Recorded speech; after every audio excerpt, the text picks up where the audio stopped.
Okay, so karibuni sana. Wow, muthenya wa Tuesday ya tariki 26 October 2021 na ithio tukiria kenu muno makiria na vinyana weka ukenywa to mai nitwega muno maji ni uhai ng'ombe nguru no tumai kwa hivyo tuko na uhai hapa.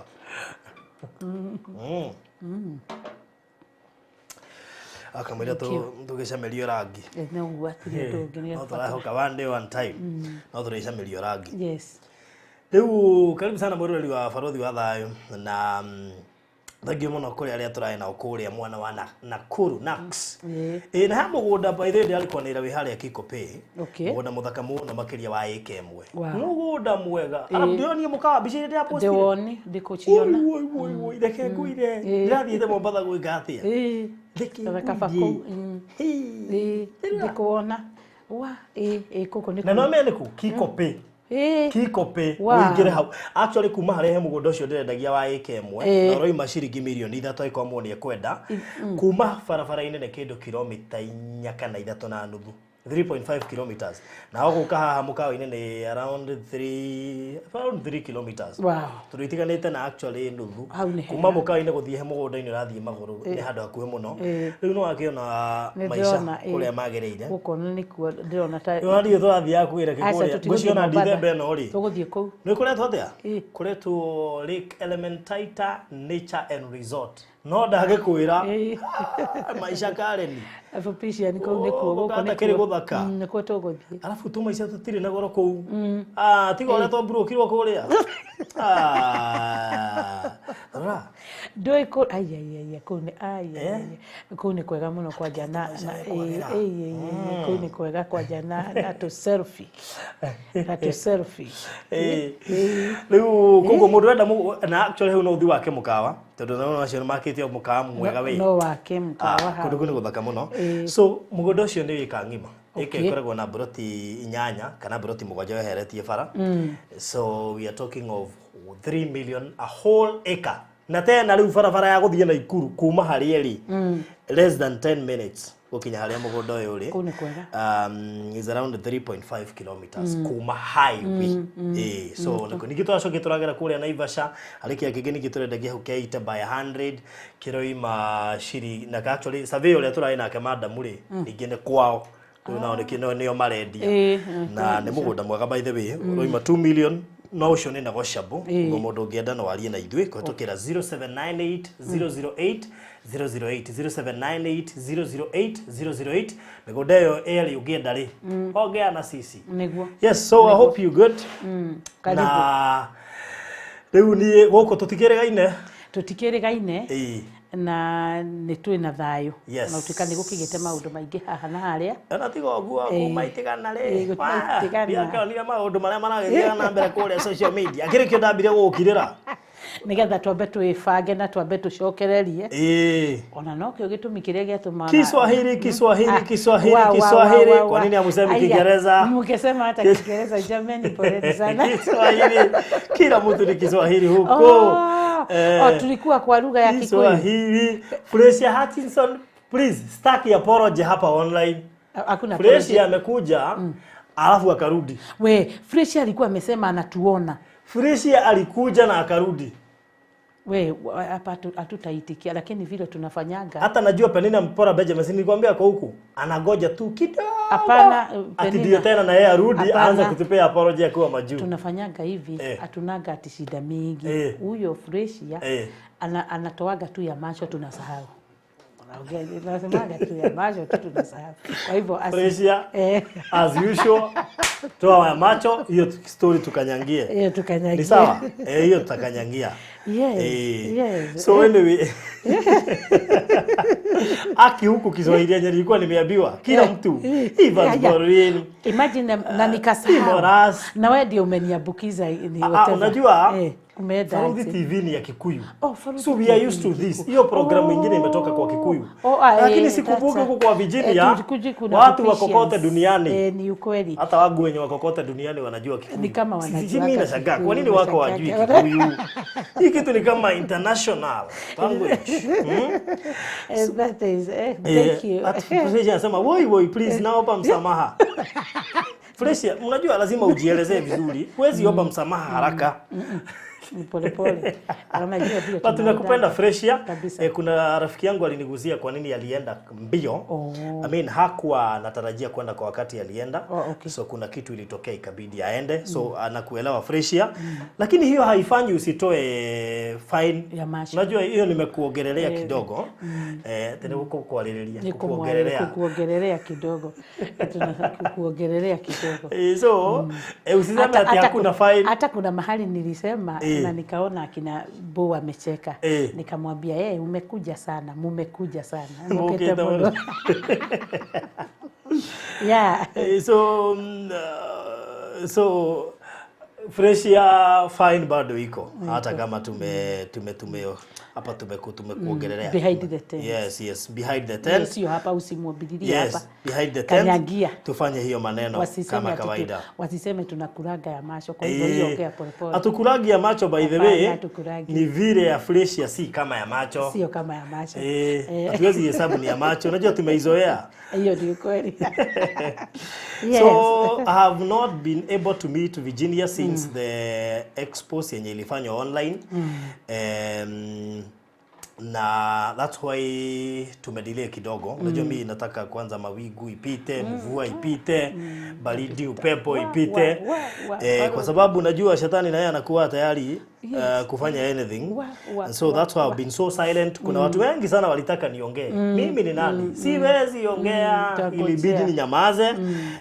Maana lazima ningenyamaza. Sawa. So wale hawakusikia chenye nilikuwa nasema hapo awali. Nilikuwa nimesema jana nilikuwa pale Kikope. Mahali pazuri. Hawa mzuri. By the way si ati ni advertisement na wafanya. Umeenda mahali unashinda ulikuwa umeenda Mombasa kwa nini? Ungeenda tu hapo. Kwanza the green in that area is so nice. Na kuna shamba iko hapo ya 1 acre ukitaka bas utazungumza na mimi sawa. Na nikapita pale Naivasha, watu wa Mirera msalimike sana. Watu wa Naivasha msalimike sana and we love you so much. Bado kuna plot hapo ikitaka ongea na mimi. So where have you been? Me I have been silent and I'm okay. I know you have been silent. Kwani ulishtuka? Na mimi nilienda nikafanya kama nimepigwa na butwa. Unajua Faruthi, wacha nikwambie Faruthi. Kuna mambo unaweza isikia na mwenye anaongea. Hata ndio tumekuja tukiongea na hawa watu wakati tulikuwa nakuja. Kuna mambo unaweza especially how am I looking first of all? How am I looking? Unauliza? Unaangalia. Then unajua kuna mambo na sijasalimiana. Wacha nisalimiane na nisalimiane na nikaribike. Salimiana na ukaribike. Unajua tunashoma ni kama ile to be cooked. Kuhia. Yes. Because of vile mambo iko mingi. But we thank God umetuita mchana. So naona Masai leo tumekuja mchana. Sasa wenye wanatugojaga usiku saa 4 na saa 3 itabidi muamke sasa. Alafu unaona leo kwanza tunaenda na kamera. Kwanza leo hata by the way hata quality naona inatoa vizuri sana. Even hata nilifanya mzuri kufaa hiyo nguo ya white. Ni producer anafanya screen yetu. We okay producer? Tuko sawa. Tuko choja sana. Unajua mimi naona vitu zinapita huko na shindo ni nini hizo. Kwa hivyo wacha kwanza nisalimie. Faruthi wa Dayo TV family na Fupicians. Najua mko hapo mkiwa wengi sana. Habari zenu, praise God. Tumukumia Yesu Kristo, tumukumia igoshiothe. Yesu onene waku uroka na njira Maria. Kwa hivyo karibuni sana, tuko hapa kwa Faruthi wa Dayo na leo tunataka kuguza moja bili hapa na pale na ninafurahia sababu tunaona Masai iko saidi yetu. Kwa hivyo inaweza kuwa haiko saidi yenu watazamaji, lakini leo Masai iko saidi yetu. Iko saidi yetu. Kwa hivyo Faruthi, kama vile nimesikia ukiniuliza ulikuwa wapi, kwa nini ulistuka, sababu these people wengi sana walinipigia wananiambia mam, wacha hivyo, mimi zile simu nilipigiwa nikiambiwa Farodhi, we hope utasimama na mam hata after. Unajua kwanza sijui kama ni premier so walikuwa wanaona inakuja. Wananiambia tafadhali Farodhi usikose kusimama na mam hata kwa wakati huu. Sasa na mimi nikaambia Mungu mwambĩrĩria wa wĩra ũyũ no agoka kũũrĩkia. Simama tu na mimi. Na vile uliniombea, in fact God stood with me. Who started? Yeah. Who started? Will come to finish. And he came. So and he came and that's why we are here. Sitio. Na ithu tutimakagio nĩ ng'ano kũingĩha. Hapana. Tutimakagio, and by the way let me tell you people, once you start something, ukianza na ujue umeanza na Mungu, usiwahi tishwa. Usiwahi enda actually if people can remember very well, wakati tulikuwa tunaombea kiwanja ndio tufungue tuanze kujenga, tuliambia Mungu, maana tumeanza na wewe, usifanye kukue na tatizo katikati hadi tumalize huu mjengo. Vikwazo vyote tukasema ameondoa. Ni kweli. Issues zote tukasema ameondoa. And that's why we are still here. Na hatuaguki tutiragoagua. Hatuaguki. Negotie. Tunasema ni kutamburuka. Unajua hakuna kitu painful kama uliyefikiria atasimama na wewe. Uliyempenda. Unajua hata nilistuka mimi sikujua. Hata mzee alisema hage. Kwa nyumba alikuwa na shida ya kuogopa kuingia pale kwa nyumba.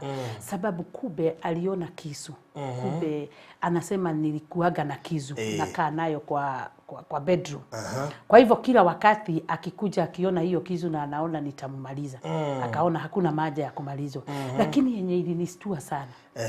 Do you know kusikia na ni vizuri watu wajue si hiyo topic tumekuja kudiscuss. Sio topic. Tunasema kwa nini hatujakuwa online na yeye for quite some time. Sawa VG, nataka muelewe. We have to explain kwa sababu watu wametukosa online kidogo. We have to explain. We are not going into details na stories za expos na nini. We are explaining kwa nini tumepotea kidogo. Kwa nini tumepoteanwa. Na tena ndio watu wajue. Unajua kuna hayo mambo, kuna wengi sana walinipigia because mtu anakuambia nilipitia the same. But because Virginia I saw you na nikakuona umesimama mpaka mimi nikajisikia nimesimama. Sababu mtu anaweza kuja akuambie kama huogagi, kuoga ni vita. Unajua mambo kama hayo. Lakini unataka kuonyesha wale wa mama hata kama imekuwa vile imekuwa. You have to stand. Na usishukie watu sababu ya hivyo. Sababu hata kama unaweza kuwa unafikiria mambo unashindwa like how my mother died. Wakati my mother alienda alikuwa na shida mingi sana because one thing alikuwa brainwashed that hawezi kula kitu yangu, hawezi kula kitu ya mtoto mwingine ama anybody else. Lakini kama mama yangu alikuwaga na pesa yake sababu alikuwa anafanya kazi. But I was shocked to hear that yeye ndiye alienda kutoa dowry kwa kina Tabitha. So even kuna video nilikuwa nimeweka pale. Sio sababu I was so much interested with that money. Sio vile nilikuwa interested with vitu kama hiyo. But let it be a lesson to many men. Kujua ya kwamba Farodhi kuoa sio ati ukioa that msichana umeoa hapo. Umeoa the full family. Ati data hata vitu za yule mama, vitu za ile familia unazitumia. Ndio watu wajuage kuna mpaka yule. Kwa hivyo hiyo ndio mambo yenye nilipatana nayo. But I thank God that I overcame. So that's why I became silent. Na nikaamua kunyamaza kidogo. Ni kweli. Maana hatukutaka. Nilijua tukikaa hapa tutaiguza. Although sikuwa tunataka to discuss by then. Sasa nikajua itabidi kwanza nikupe time, relax kidogo. Maana najua ungekuja ungeongea. So nilitaka upumzike kidogo ili at least pia uweze kukul. So now that you have cooled, we are back again. Mjengo inaendelea and everything is okay. Kila kitu iko sawa by the way. Roho zetu ziko sawa, ni safi. Bado tunapenda Mungu, bado hatujatoka kwa Mungu. Ndio turathie iguru. Matuine tutiterete. We are matuine leo ndio tutiterete. Mbinguni. Hatuwezi rudi nyuma and nothing. Hakuna chenye kinaweza fanya turudi nyuma.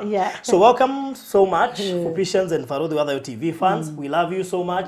Thank you for the support. Thank you for support, mom. We know it has been a tough journey and but God amekuwa nasi tu. Hajawahi tuacha. Kabisa. Na hajawahi tuangusha. Unajua pia kuna kuangushwa. Kuna kuangushwa. Kuna mwimbaji alisema hajai niangusha. Pia sisi hajawahi tuangusha. Na hajawahi tuacha na sasa tunangoja matokeo. Hiyo ndio hiyo. Inakuwa hivyo. And congratulations to my sister Gloria Moliro.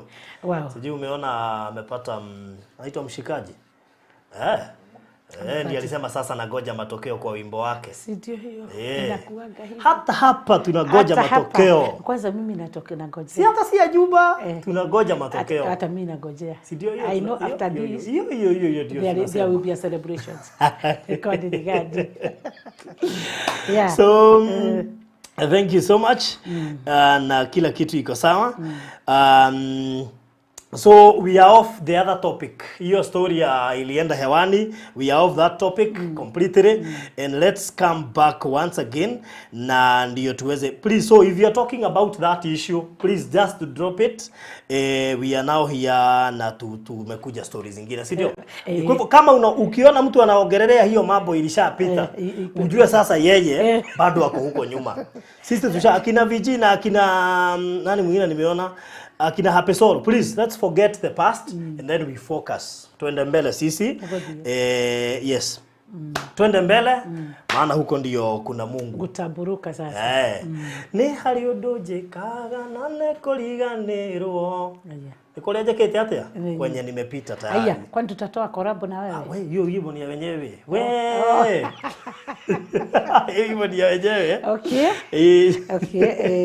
So na unajua ni maandiko by the way. Ni maandiko. We should forget the past. And in fact what I was thinking after I saw the thing, I was thinking we should be now focusing on forgiveness, repentance, forgiveness, kumpenda Mungu zaidi. Hiyo ndio sasa imebaki. Ni ukweli. By the way hiyo ndio imebaki. Forgiveness, repentance, na kufocus mbele kwenye unaenda. We didn't have such a house. We now have a house iko karibu kuisha. What else are we focusing? Unaweza angalia kwenye kulikuwa na shida hapo, utaangalia kwenye kuna pesa na angalia kwenye kuna pesa na vitu. What is it? So let's focus. Twende mbele sisi. Taburuka. Usiangalia ati your marriage that never worked. Anza kuona yenye itawaka. Angalia kwenye. Usiaiona ile kazi ulifunga juu ya COVID. Wacha COVID ikuwe past sasa. Focus, angalia ile biashara unaenda kufungua. I have also stepped from one level to the other. Wacha kuangalia hiyo stairs umeacha. Panda hiyo ingine iko juu. Wacha na hii mguu iko kwa stairs iko chini. Itakuvuruta ukiangalia chini. Ukianza kuangalia, hey, huko ndio nimetoka. Hautafika. Yes, let's focus. Okay, thank you. We have no time for blame game. And mom, we need to talk this. We have no more time for blame game. The time for blame game is over. We are now focusing huko mbele. Let's focus na chenye Mungu ametuwekea kwa meza, chenye anataka tufanye, chenye anataka tupate. In fact nilikuja kurealize kuna vitu mingi ukikaa ukiangalia nyuma hautaiziona mbele. That's why unaona Mungu atakwambia utapona, lakini juu shetani anakuonyesha kifo. Wewe una focus sana na shetani venye anasema. Ati unasema nini? Upande wa Mungu unasikiza kidogo alafu kifo. Alafu sasa Mungu hata kuletea dawa, mwenyewe ni dawa. So lakini humwamini, mtu anakuja hana dawa unaweza muamini atakuponya. Huwezi muamini, so utasikiza kifo. Sauti ya kifo inakuja sana kuliko hii ya Mungu kuponya. Shetani anakuambia, "Oi, si ukujua dawa." Mungu anakuambia, "Mimi ndiye dawa." Unakuwa confused. Shetani anakuambia, "Huyo si dawa." Dawa ni zile unaenda unanunua kwa chemist. Yenyewe unaona juu uko na pesa. Unaenda unanunua tu, unaendelea kuzikunywa. Kusikizi sauti ya Mungu ati utaponywa. That's what we are doing nowadays. We keep on kuangalia kwenye tumetoka. You keep regretting. You keep, watu wengi nafikiri wamekwama juu wame stick to the past. So ukitaka kutokuwa stagnant, forget about the past. If you don't forget, itakuharibu. Itakumaliza. So let me advise people, it's good to have that stand na uambie Mungu, sasa kutoka hapa simama na mimi. And sijui kama vijini umewaifanya hivyo kwa maisha. And I remember there's a story you gave us, taki kukarifaa ile wakati uliamua. There's always that time to kuanza upya. Na unajua watu wengi hawapendi kuanza upya. Watu wanasemanga ukianguka jipanguze. Amka tena na uanze upya. Although shida inakuwa kuanza upya. Vijini ungeambiwa utaanza upya na ujenge nyumba kama hiyo na maisha yako yawe mazuri na watoto wakuwe sponsored. Huyu Mungu aache uongo bwana. Ni kweli. Tunajua kuna Mungu lakini huyo si Mungu. Ni kweli. Itafanyika in 10 years or 20 years. Ni kweli. Imefanyika in 1 year. Imefanyika in 1 year. Unajua Farodhi? Watu wanatakanga nini? Tutasema namna gani? Na that's why Virginia sitataka uangalie nyuma hata kidogo. Let's now focus. Hata waseme nini. Wewe endelea na safari. Tuendelee. Kweli. By the way, let me tell you. Ukiangalia ile safari yote umetoka na zile vitu umepitia, hautaona kwenye unaenda. Hautaona itafika mahali ukufe moyo. Kama nimeenda hiyo miaka yote, nitawahi fika na sasa iko karibu kufika. Unaona? Sasa wewe hata ni kama ushafika. Nishafika Farodhi. That is the most. Na hata kwenu nyinyi mnatuangalia. Unajua kuna watu wamefika mwisho hapa. Ni kweli. Kuna watu wamefika mwisho juu biashara iliisha, alifukuzwa nini kanisa. Si unajua pia unajua shida inakuanga funny. Shida inaweza fanya ufukuzwe hata kanisa. Unajua shida inafanya ukae. Ni kama uko na uoga. Ndio. Unakaa mwizi. Unakuwa na wasiwasi kkama mwizi. Hata wewe unajua polisi usiulize kwa nini polisi wanashikaga mtu. Wasiwasi tu. Na sasa hiyo ni pesa hauna. Yaani unapatwa na wasiwasi. Sasa hiyo ndio unaona Dr. Rashid. Natibu wasiwasi. Wewe unafikiria ni wasiwasi gani? Uliza watu wewe. Hujaikuwa na wasiwasi wewe. Wasiwasi mtaniambia mambo ya wasiwasi.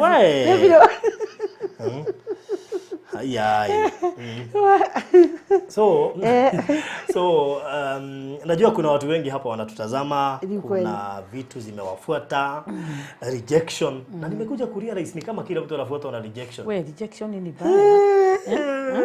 Watu wengi wanafuatwa na rejection. Hiyo sasa ndio utoke kwa rejection, lazima ujikubali. Kama hujikubali huwezi toka kwa rejection. Hata ukiombewa uende ubatizwe tena, kujikubali hiyo ndio process 1 ya kutoka kwa rejection. Maana huwezi pendwa na watu kama hujipendi. Huwezi. Hiyo tunaongeaga na fupisha. Ni sawa ulichukiwa na watu wenu, hatukatai, jipende. Wewe mwenyewe kwanza. Tuanze hapo. Usipojipenda hatutakupenda. Utakaa tu na wasiwasi, unaonekana umechukiwa. Hata wewe mwenyewe ukikaa kwa gari unataka tu kukaa pale kwa mwisho unakaa hivi. Ukienda kanjua na kushika nini na mimi hoka. Umwaishi kwa taona hauna hata kitu hata bag. Unakaa yani sisemi hoka ni wabaya lakini nasema unajua sasa wanaeka nguo mahali kanjua hawataki. So unajipata umeshikwa. Ukienda kwa barabara gari zote zinataka kukuoga. Na barabara iko huko zinafanya nini hapa? Na hakuna traffic. Farodhi inakuaga hivi I know that sababu ni kama kwani unanikata. Kwani nimekuja unikata sababu like you are cutting me. Sikia aliangalia sasa Farodhi kwani unaniona?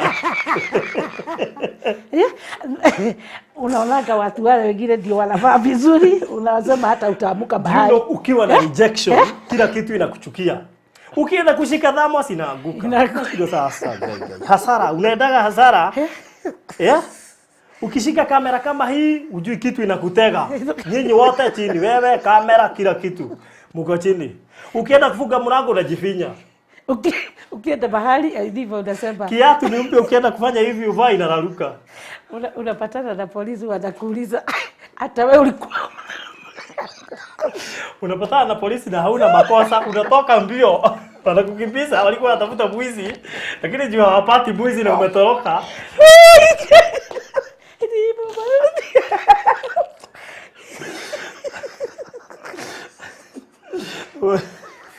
Ile ndio kama nimeingia police station.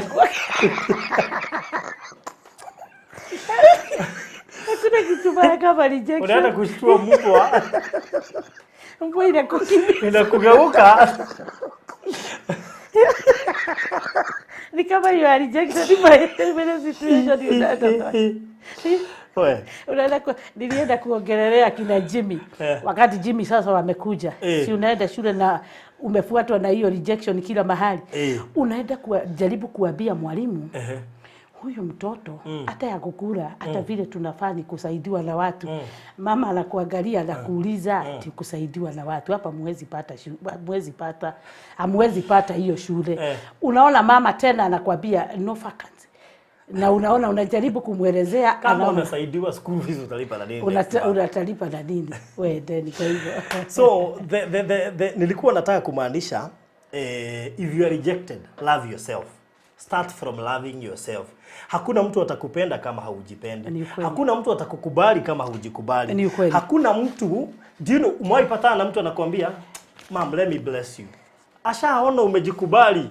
Wakati ulikuwa na shida, ukipata mtu anakupea atimia hata dhao, ati nimekutumia dhao wapi? Kutoka wakati ulijikubali ndio maisha yako ilibadilika. So wewe jikubali wewe. Huna choice. Itabidi ujikubali. Tutakukubali aje kama wewe hujikubali? Ni kweli. Nani atakupenda kama hujipendi? Hakuna. Yeah? And that's why you see there are people who keep on wanatafuta kazi. Unapatana na mtu mwingine anakuambia, "Guy, yani mimi kwani maisha yangu inakuanga aje? Kia kazi nikiapply naitwa." Ni kweli. Yani nikiapply ingine nikiapply Januari nimeitwa na tayari nimeingia ingine jana. Na nimeingia ingine kwani ndio hiyo. Ujaisikia watu kama hao? Nimekutana na kwani wanakuanga wameguza Mungu mgani? Kujikubali. Na itikia kuanza upya. Usipoanza upya, by the way, you see, starting afresh is important. It comes a time you have to start afresh. Tikana COVID, wachana nayo. Ilikuja ikaguza watu wengi, sio wewe peke yako. Mimi niulize madhara ya COVID nitakwambia. Mimi ni kweli. Mimi kakazi kangu Kenya nilikuwa nako karibiwa kote na mfanyikazi. Yaani alinifugia kazi hivyo permanent, si temporary. Permanent. Wewe umwaifugua kazi, sasa kufuga. Ndio hiyo. Hiyo unafuga unaenda nyumbani, alifunga yote. And I had nothing to do. In fact, niliambia Mungu thank you so much. Vitu zingine hapo nilikuwa nimeshindwa kuzitupa for more than 5 years. Zilienda zote. Kweli. Si kununua zingine hizi zinatuchukua hapa. Anza fresh. Mimi nilianza from scratch again. Hata hii mkeka from scratch. Kila kitu hapa. Hata nilifurahia Mungu vitu zote nilinunua mpya. Zile zilikuwa mzee. Shukuru Mungu wewe haukufa na COVID. COVID imekuja ikapita na watu, wewe ilipita na mali yako na kazi yako. Hata labda na bwanako. Wewe bwana alienda na corona. Ama bibi yako. It doesn't matter. It's okay, ni sawa. Mimi mwenye aliiba vitu zangu tulijaribu kumtrack na polisi. Ndio nikuja kuitikia ni Mungu. Unajua bado sikuwa nimeitikia. Unajua kuna kale ka session ka huyu mtu lazima tutampata.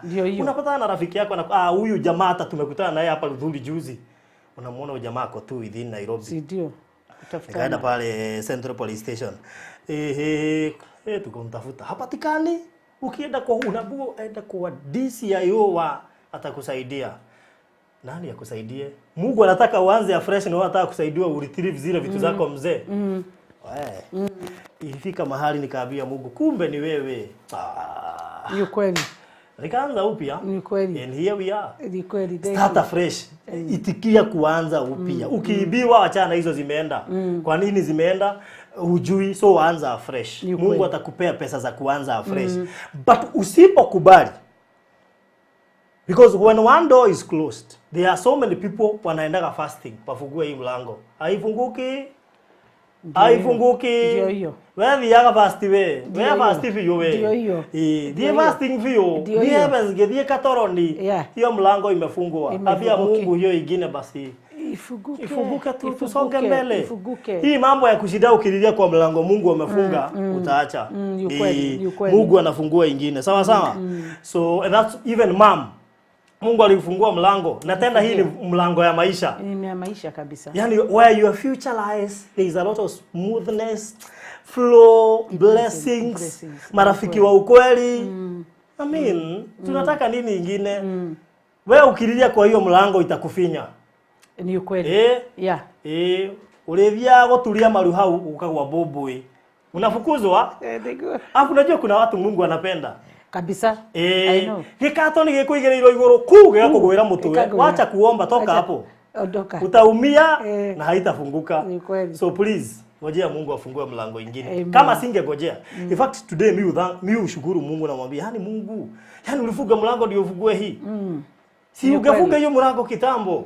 Do you know if you know where God is taking you? Kama ungekuwa saa hizi unajua kwenye Mungu anakupeleka, ungemwambia funga hii mlango.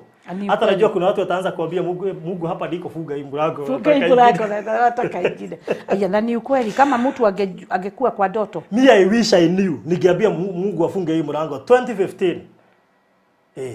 Ungekuwa bali. Afungue hii kwenye. Afungue hii sasa. Sasa ndio hiyo. So please usililie hapo. And I'm talking to Team Strong. Team Strong wale hawakufagi moyo. I had choices to kulilia Mungu. Nilikuwa na wakati wa kuambia Mungu you are so much unfair. Yaani kazi ya wenyewe umetaka tu iibiwe. Kazi ikaenda tu hivyo ya 7 years. Nilikuwa na data ya over 7 years. Over 500 folders za wenyewe. Nilikuwa na chance ya kulia niambia Mungu sasa umenifanyia nini? But I never lost hope. Nilifika mahali nikamwambia Mungu asante, kumbe ni wewe. Ni kweli, ni kweli. Sikuwa najua ni yeye. Mimi nilienda kutafuta polisi wanisaidie kutafuta Mungu. Ndio hivyo. Unaona. Kumbe hawangepata. Kumbe hawangepata. Because God was already working. But before that testimony, I was trying to kneel down pale kwa mlango yangu afungue tena. Sasa kompyuta imeno nataka itolewe wapi? Igerudi aje? Hakuna. Hiyo ofisi mimi huenda napita hapo Rudhuri chini na nasema nipande hapa, lakini juu ilifungwa hakuna haja ya kupanda. So please if you still mahali Mungu alitaka utoke na umekataa kutoka, wewe kwanza utamezwa na kiogoi wewe.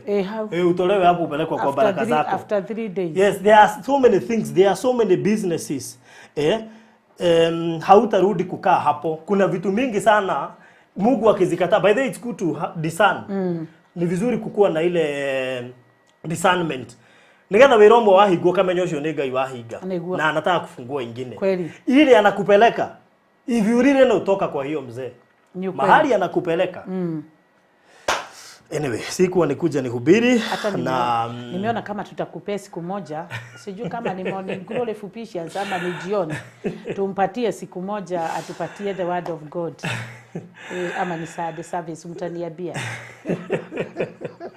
So maybe nilikuwa nimetumwa kwako tukakuja na Virginia tukifikiria tunafanya show tulikuwa tumetumwa kwako. Ni ukweli. Because maybe kuna mtu alikuwa mahali anauliza Mungu kwa nini kazi yangu ukafunga. Umelilia Mungu for more than almost a year.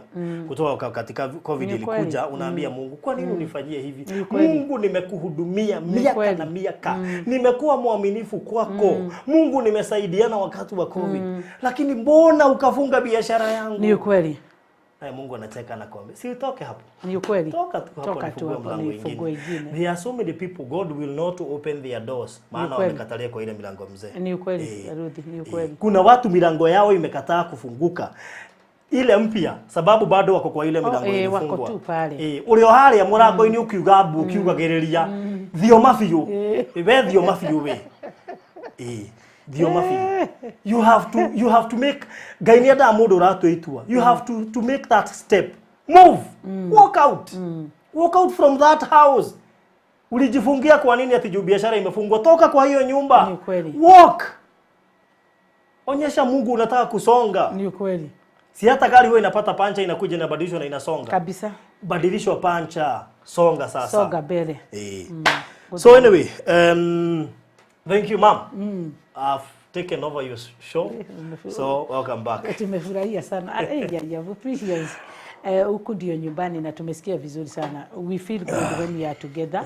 And naonaga wanapedaga when we are together huwa wanashagamuka hata wao. But we thank God. Na ubali tumefika tumeona Mungu. We as Vipians tumekuwa bado tunaendelea. Na wakati ulitupatia time ya kurelax na kuheal, you did it well. But we as Virginia Wangari TV we decided one hard ni vita lakini ingine tukumbuke we are still projecting. So that is what we did. Wow. And up to now, okay. Yes, to last time tulikuwa hapa na ukatusaidia tukapata pesa ya plaster. Unakumbuka we did it very nice. Nimekuwa nikifuata. Sijakuwa nikikuja site, nimekuwa naangalia venye mnafanya. Na nimesikia ukiniambia mahali tumefika. That is why is a one friend of you, sitakwambia ni nani. Amenipigia tu nikiwa kwa ofisi kabla ufike. Na sitakwambia ameniambia niende nini. But so yes, kuna rafiki yako tu lakini sitakwambia ni nani, na abarikiwe zaidi. Kuna kitu ameniambia niende na nitaendea hopefully tomorrow, lakini simtaji juu hataki ujue. Ni kweli. Oh my God, hata pole kwa sababu nimesema wherever sijakutaja. Wherever you are, be blessed. Do you know even unaona the baby girl, tuacha tumite baby girl mwenye alipotupatia mawe yote. Do you know ameniambia alipatia because alitupatia because aliona mother mwenye na watoto akawahurumia akasaidia. But after kumaliza everything na tumejenga ndio akakuja kujua even we are related. Bado hajaniambia hao lakini alisikia ati we are related na akaniambia we are going to meet, tutamit lakini before we meet with her ni vile tutaenda na wewe pale kwa mawe zake Kwale so that we advertise because of these people. Sababu ukitenda wema na wewe julikana ndio watu wengi wakuwe wanapita pale. Kwa hivyo we are so happy for that Farodhi wa Thayo, even the ubali tumefika. We know it is a sacrifice yenye ulijifanyia na kusimama na those children. Na wakati utaona ile nyumba imeisha hata wewe ndio I know utasikia vizuri wakati utaona umemalizana na hiyo project na uone wameingia na wamekuwa stable. That is when even you are so utasikia you are relieved. Right now you cannot. Ndio hata wakati mwingi sana unaona unateseka wakati unaona kama kunaigia vitu hapa na pale unajiuliza how. And because I know ni kama vile tunaambiwa tumeangaliwa na witnesses mingi sana. And these people their eyes waangalia Virginia, they are looking at you as Farodhi. And they know if that project imesimama mahali they will not blame Virginia, they will not talk about anybody else. Kuna watu wanangoja tu downfall. They will talk about Farodhi wa Thayo. So I thank God for ubali ametufikisha.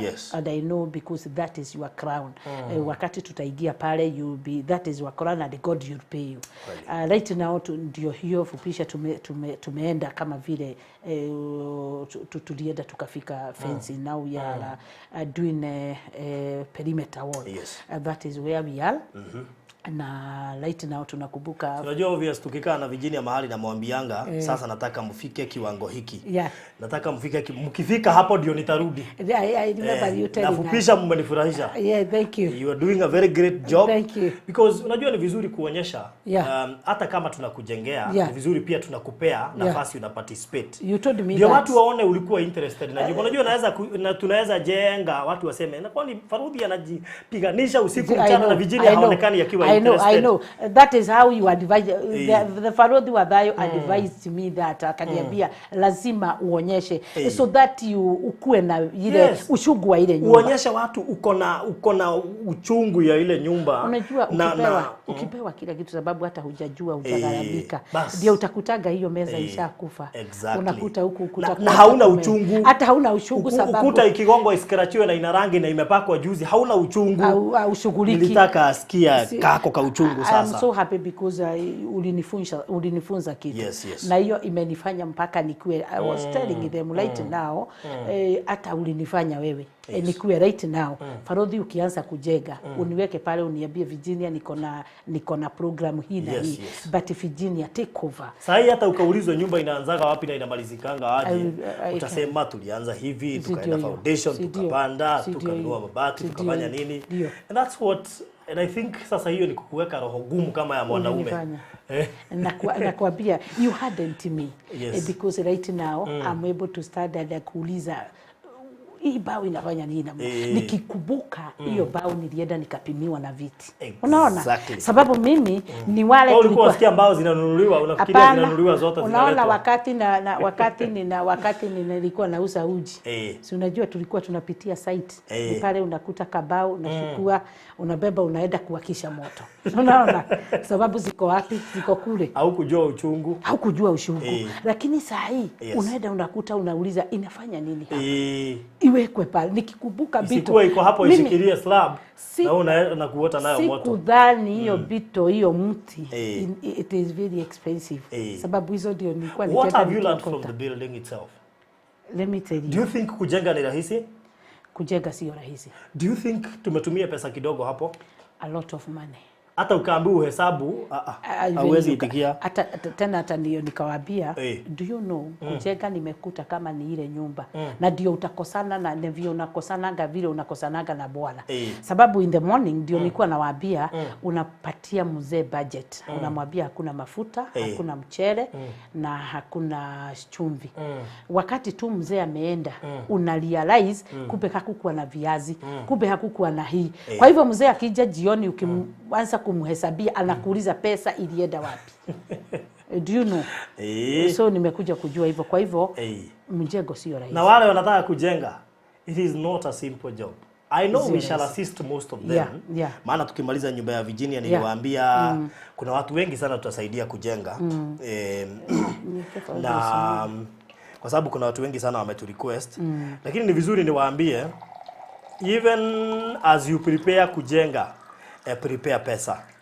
Najua Virginia saa hii penye tumefika na ile pesa tumetumia, it is a lot of money na hatujamaliza.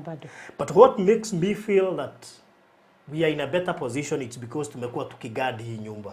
Hakuna dururu inapotea. Imagine ukijengewa mjengo na watu wanakuibia. My friend, hauwezi mali, and that's why nimekuja kurealize si watu hawaobangi ati ndio mijengo yao imekwama. Si ati juu hawaku anoint the ground ndio mijengo hatusemi watu wasi anoint. Lakini most of the people watakwambia tuli anoint lakini nyumba yetu ilikwama. It's because they are not trustworthy people in this country. Wanaweza kufanyia kazi ya mjengo bila kukuibia. Farodhi, last time kuna fupishian mmoja hapa, I think she is in. Alinitumia nyumba yake, hajengi korofa. Anajenga nyumba tu ya rumu kadhaa. Na imekwamia hapa kwa dirisha. Na use more than 3 million. Na imekwama. Na unajua ni wapi ni Eldoret. So what we are now planning, sababu these people we have to assist them. Na ndio tukasema hiyo nyumba itaendelea. Imagine we are tutatoka from here Farodhi tuende mpaka Eldoret so that tusimamie huyo mama sababu lazima nyumba iishe. Tunajua kuna watu wengi sana mmeteseka and kwa sababu ya hii kujenga tumejenga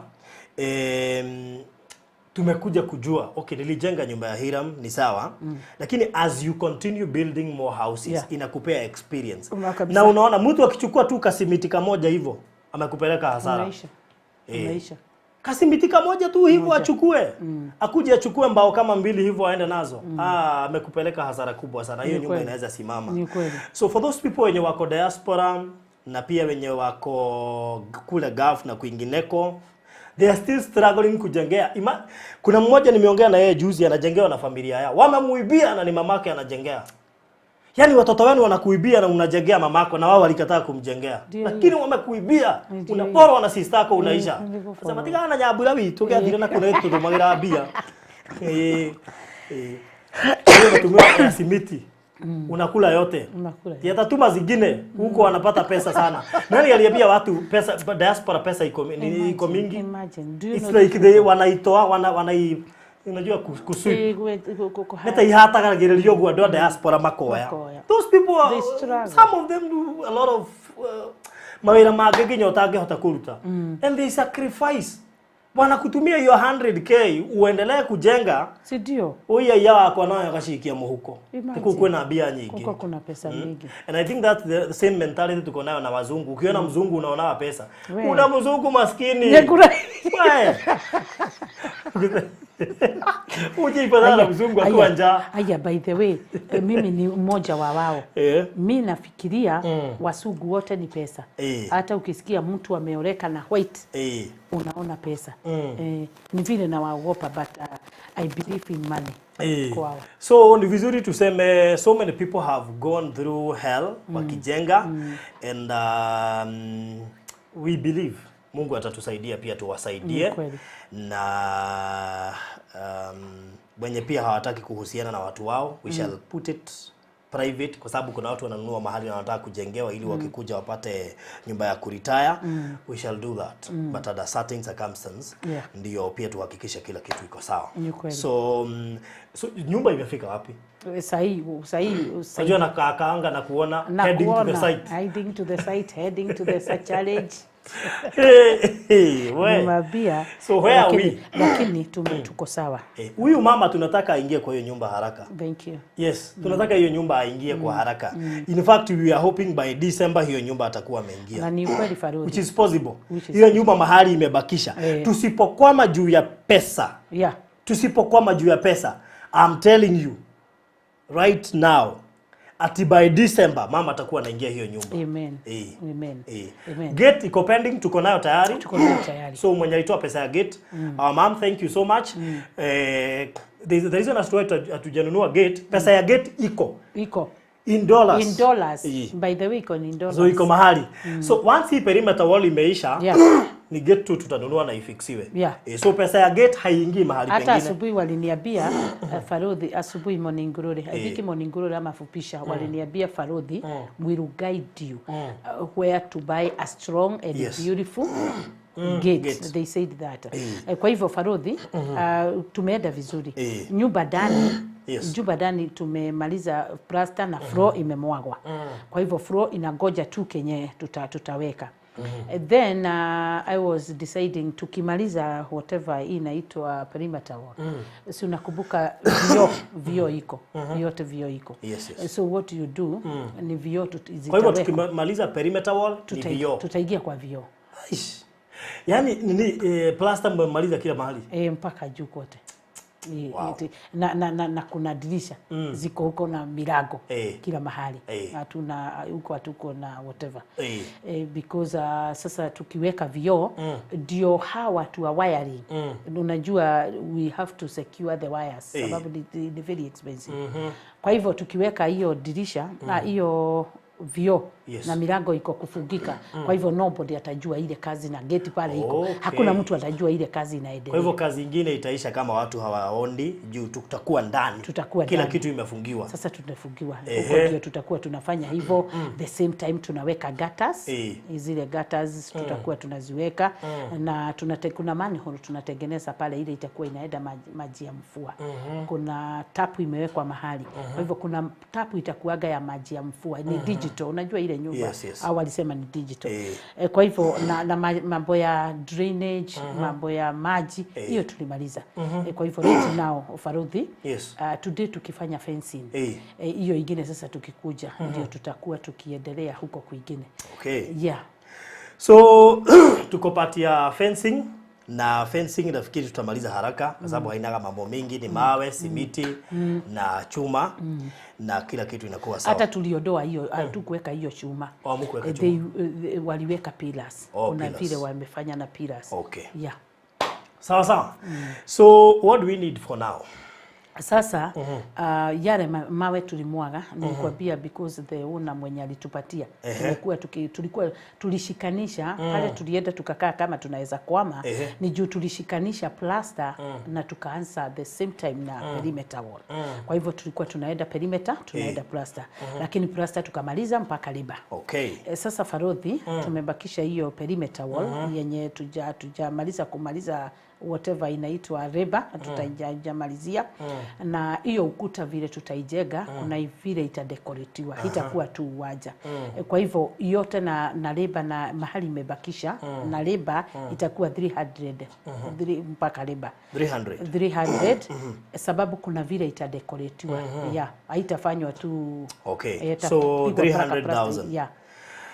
Okay, mutigeto handu duo muthi kana na magana meri.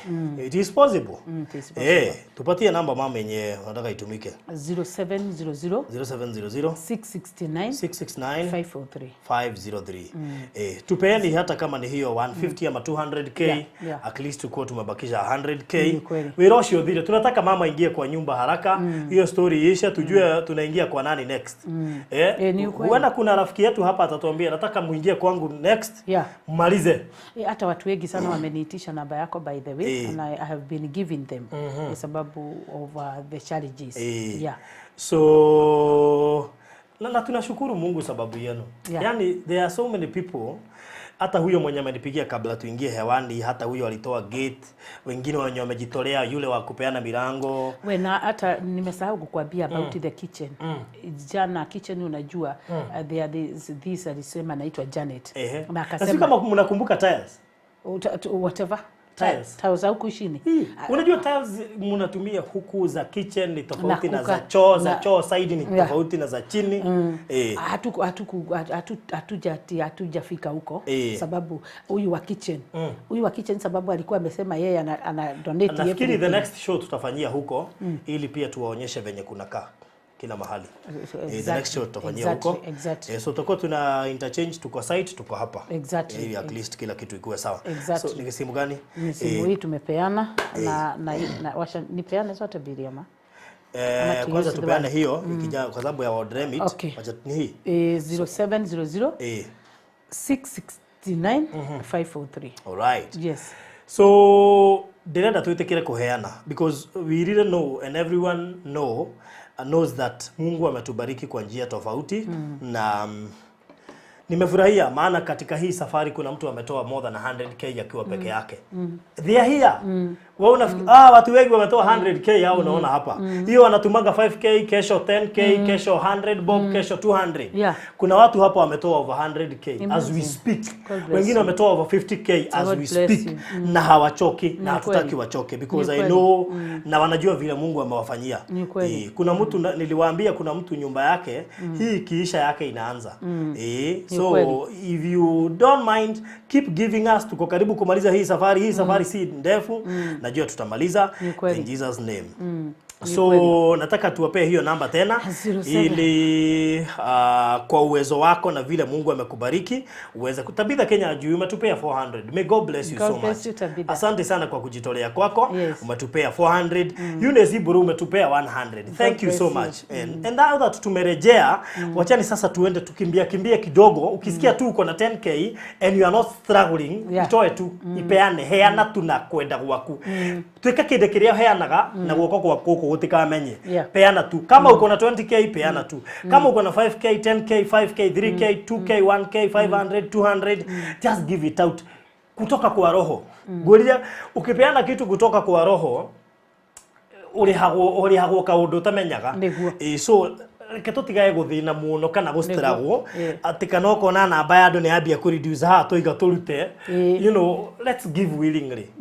Ndio tupokee willingly. So mamu nipe namba 0700 669 503 503. 0700 669 503. Na labda hata kuna mtu wako hapa hajawahi tupea hata nini.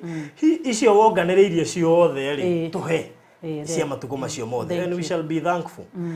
So number ni 0700 669 503. So unajua tuko karibu kuwaitia housewarming. Inaitwa housewarming. So ndio hiyo namba hapo. Tweke hiyo kaundu no tuhote weka kaundu kega. Margaret Moteru thengio umetupea 100. May God bless you so much. Asante sana. Let's have challenge ya 5k 10k. Tukue na hako ka challenge. So if you want to join the challenge ya 5k na 10k tutumie tu na utuambie umeingia kwa challenge. Maana najua kuna wengine watakataka challenge ya 500, 1000, 2000 or even more than that. But we have at least 2 challenges leo. Challenge ya 5k na 10k. So igira ithenyaine uhudhike nawe so that you're able to give us na Mungu atakubariki. So 0700669503 0700669503 nyumba ni kuisha inaisha. Be part of us. Unajua ni vibaya sana nyumba iishe kama hakuna mawe yako, chuma yako, kikombe yako, sufuria yako, anything. Hata afadhali usemage ile mawe moja ya gate ni yangu. Ni kweli. So tusaidie na Mungu atakubariki. So 0700669503 tunajua tumewaitisha pesa kwa siku nyingi, lakini hatuchoki maana Mungu hachoki kuwabariki. Ni kweli. Are we good there? Tumerudi. Kulikuwa na connection problem. So Fresh Hutchinson, I will contribute Farodi, but not today. It's okay. Thank you so much, Fresh Hutchinson. Hera Nikenyo 500, may God bless you so much. Asante sana. Eliza from TLM, Geideka, unasema tuned. Eliza tupe kitu. Kutomira kanyamu Eliza, please. Tutumie kitu. So 0700669503. Weo tali watu he, weo kweda kuingira listini ya dola maheanaga atupe siku ya leo na tutashukuru Mungu sababu yako. Kuna joto ama ni mimi na imagine tutanywa mai kunywa.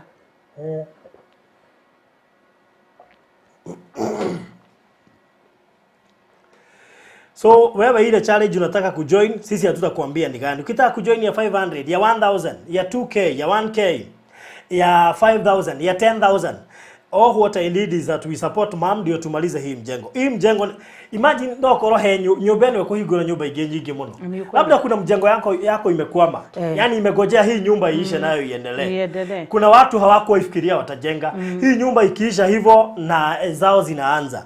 So make sure if you're there and you unatuona na una uwezo wa kutupea anything you have, please give us. Hii itafungua njia zako zote. Florence Magere 600, God bless you so much. Stephen Gatambo 500, God bless you so much. Joseph Karanja 500, God bless you so much. Na noto diete wega muno makeria. We are at 3000. Thank you so much. Elizabeth Chobora jati umuthi. Sawa Elizabeth. Hata kesho ni siku pia. May God bless you so much. Ukitaka kujitolea kutupea kitu kingine, we shall be thankful also. Regina David anasema Edmund lazima nitume kitu. Ili ni tap hiyo blessings. Thank you so much. Lydia Jerry Rufus 500, God bless you so much. Salma Juma 138, may God bless you so much. Asante sana. Utire kile turagete muthenya wa mothe na hii nyumba itaisha. Na hizo nyumba za watu zimekwama zitaisha. Zinafunguka hizo lazima ziishe. Alice Mogwero 350, may God bless you so much. Thank you so much my sister for always supporting. Hata huko nilikuwa juzi Kamulu, bado uli support. May God bless you so much Alice. Mrefuko asema may the Lord bless those who will become a blessing today in mom's project. I'm supporting through prayers today. Thank you so much Mrefuko. May God bless you so much. Asante. We still need prayers as well. So 0700669503 0700669503. Dennis Kemani, may God bless you so much. Pokea baraka. 3000, God bless you so much. Nani mwingine? Mere Dongo 900, may God bless you so much. Asante sana for being part of us and we are so much thankful. Wewe unafikiria mama anasikianga aje? Mama anasikianga aje akiona mkitoa? Kabisa. Kwa sababu when you give you receive. So not to dito wega muno. Phyllis Washiro anauliza have you received mine? Firis bado sija receive. I know zitakuja na tutakaa tukiangalia simu zote mbili maana watu wengine wanaweza tumia the other line. So acha tukae pia na hii. Firis kumbe mama amejua unaweza tuma huku. Haya, so Phyllis nimeona 2000, may God bless you so much. Asante sana. Jude Kidomo 100, may God bless you so much. Asante sana. Tunaenda vizuri. 0700 669 503. Nataka nione watu wakishindana. Watu wa dhao washindane na watu wa 500, watu wa 5000 washindane na wa 10000. Kabisa. Nigenda tudhi henya. Tulikagio horoyo. Hii nyumba iishe tuifungue, maisha iendelee. Sawa Lydia Rufus. God bless you so much. Irene Moreithi 1000. May God bless you so much. Irene Muriithi, may God bless you so much. Asante sana. No tudite wega 0700 669 503. And Wajiko Kifiko 2000. May God bless you so much. Asante sana. No tudite wega. Tunasonga. Thank you so much. Salma Soy Juma. I have tapped the blessing. Asante sana. May God bless you so much. No tudite wega mu na makilia 0700 669 503. Eva Wamboto, my good friend. Thank you, Mona Makilia. Ndio imakukiria.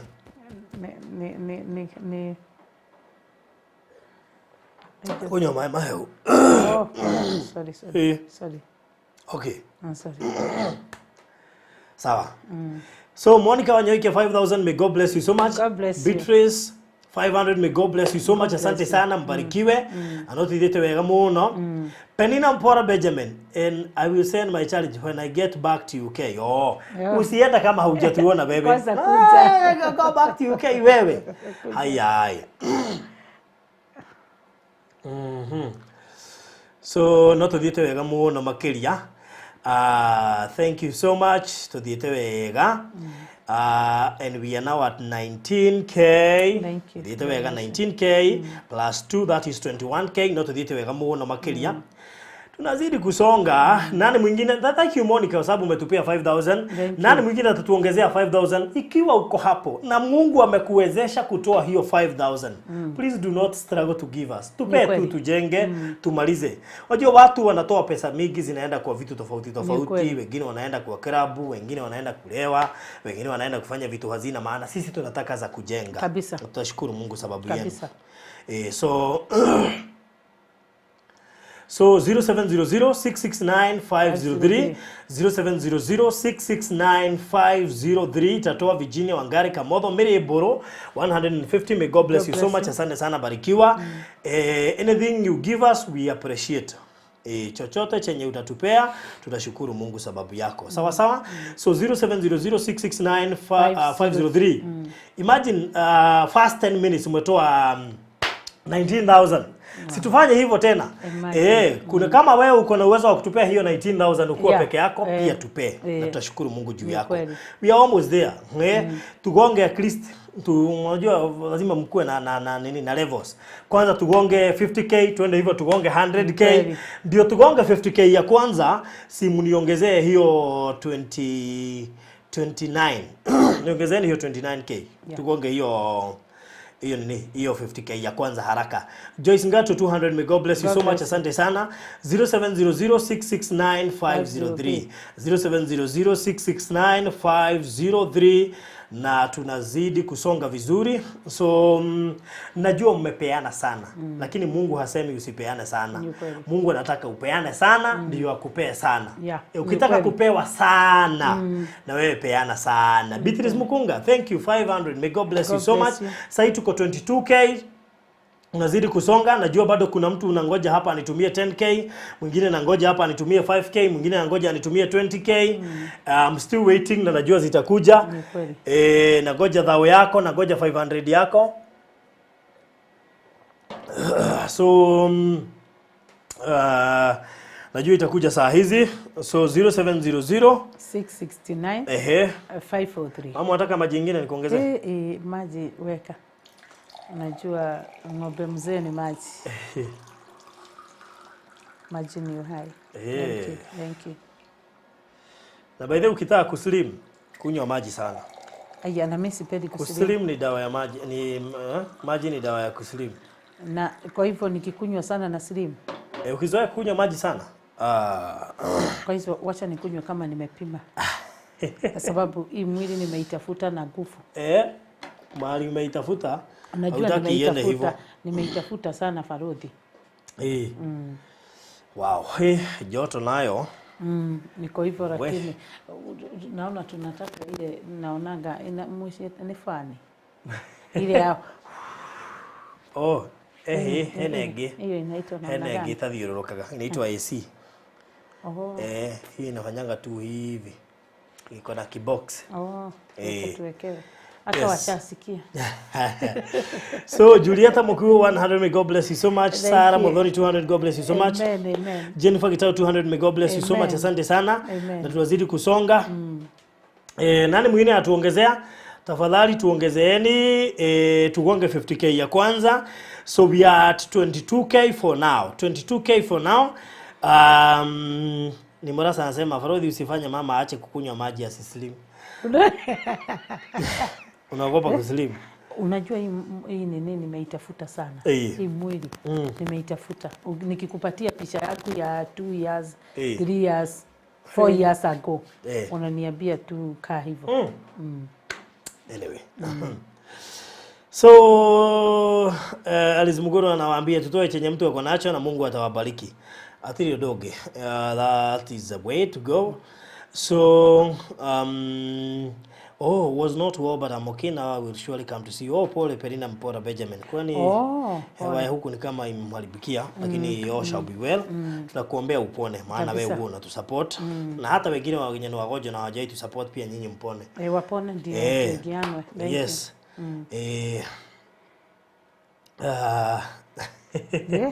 Unajua nikiwa na hiki kijaga hapa watu wanaona nikikunywa maji. I drink a lot of water. Sana. Hata kuliko mgeni, hata wakati mwingine mimi ukunywa mpaka nashindwa. Lakini naangalia gozi, kumbe ndio gozi inaonekana na kwani kutoka uweke hii studio. Farodhi ulikuwaga mweusi. Mbona umekuwa mweupe? Umeanza kuwa mweupe? Ulikuwaga mweusi. The time nilikutana na yeye, lakini sasa naona uko mweupe. Wacha tuseme mpaka grace ya Mungu iko hapo. Kwa pamoja nami. Okay. Yes, so are we there? Are we still contributing? Nangojea. Watu wa challenge ya 5000 mko wapi? Nataka watu kama 10 wanipea 5000. I need like 10 people. 10 people wanipea 5000. Acha tuone kama kuna watu hapa. Mungu tunataka kuwajaribu. Kuna watu 10 hapa wanaweza tupea 5000. Na wasilalamike. Nataka kuona kama Mungu amebariki watu wake. Unajua tunaweza kuwa tumeketi hapa. Tunafanya tu yani pole si kama mchango, yani tumeboeka.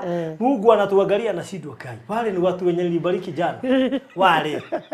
Ginyawe wewe ni kubariki jana na hata uwezi toa hiyo 5k.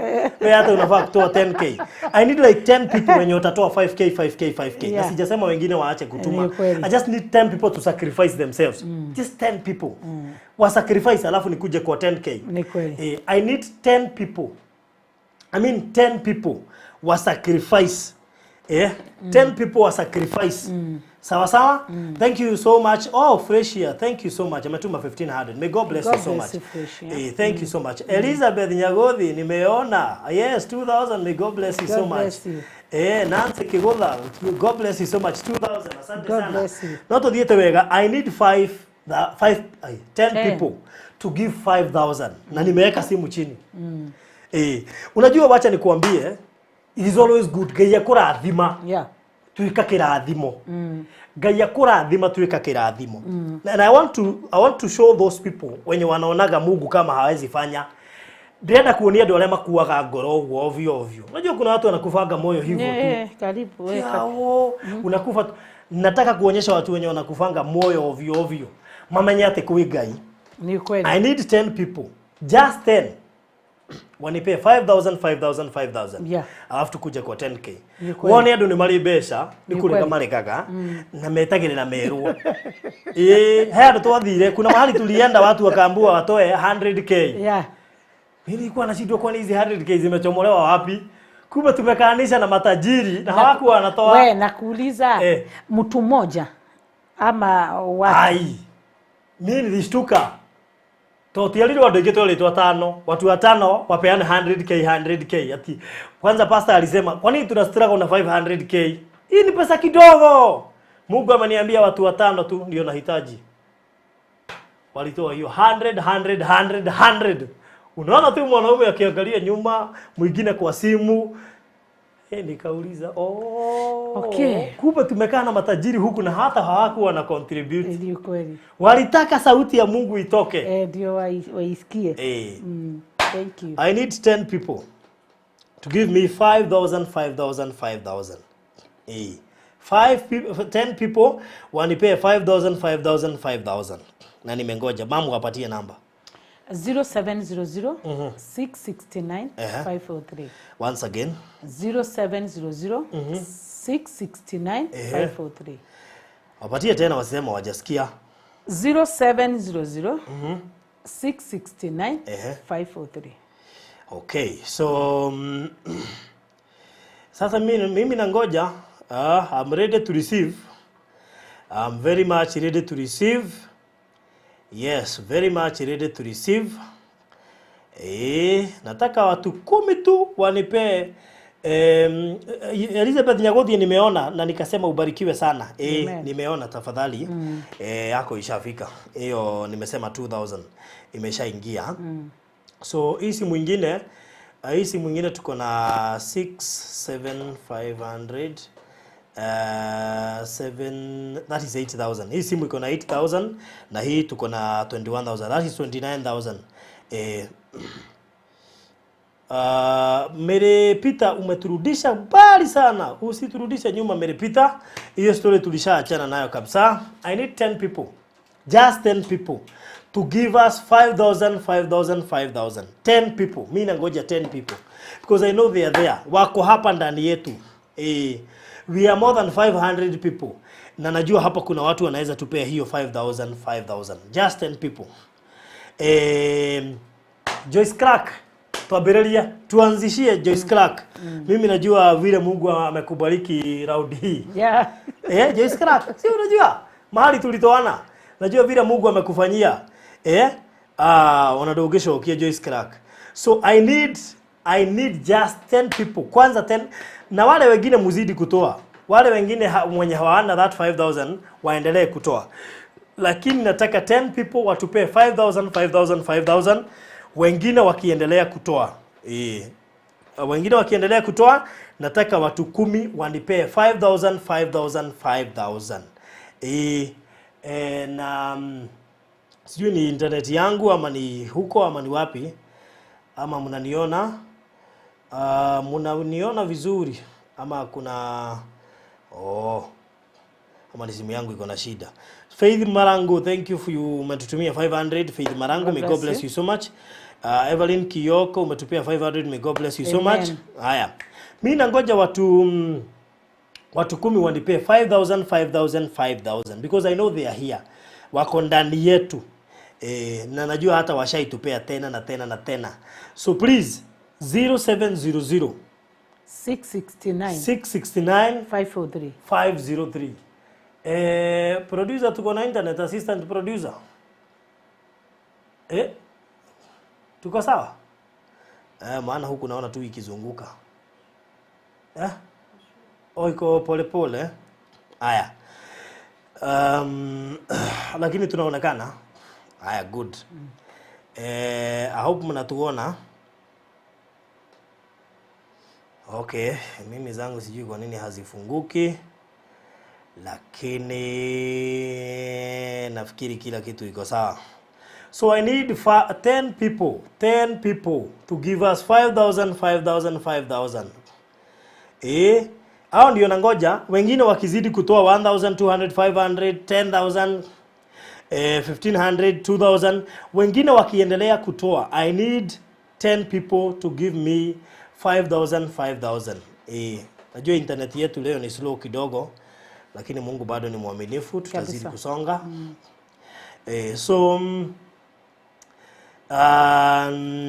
Tuko wapi? Mam, tupatie namba. Namba ni 0700 669 543. 0700 669 543. Yes. So tumeanzishiwa na Joyce Clark na 5,000. Amen. Thank you so much Joyce Clark. Amen. Matuanzishia challenge ya 5,000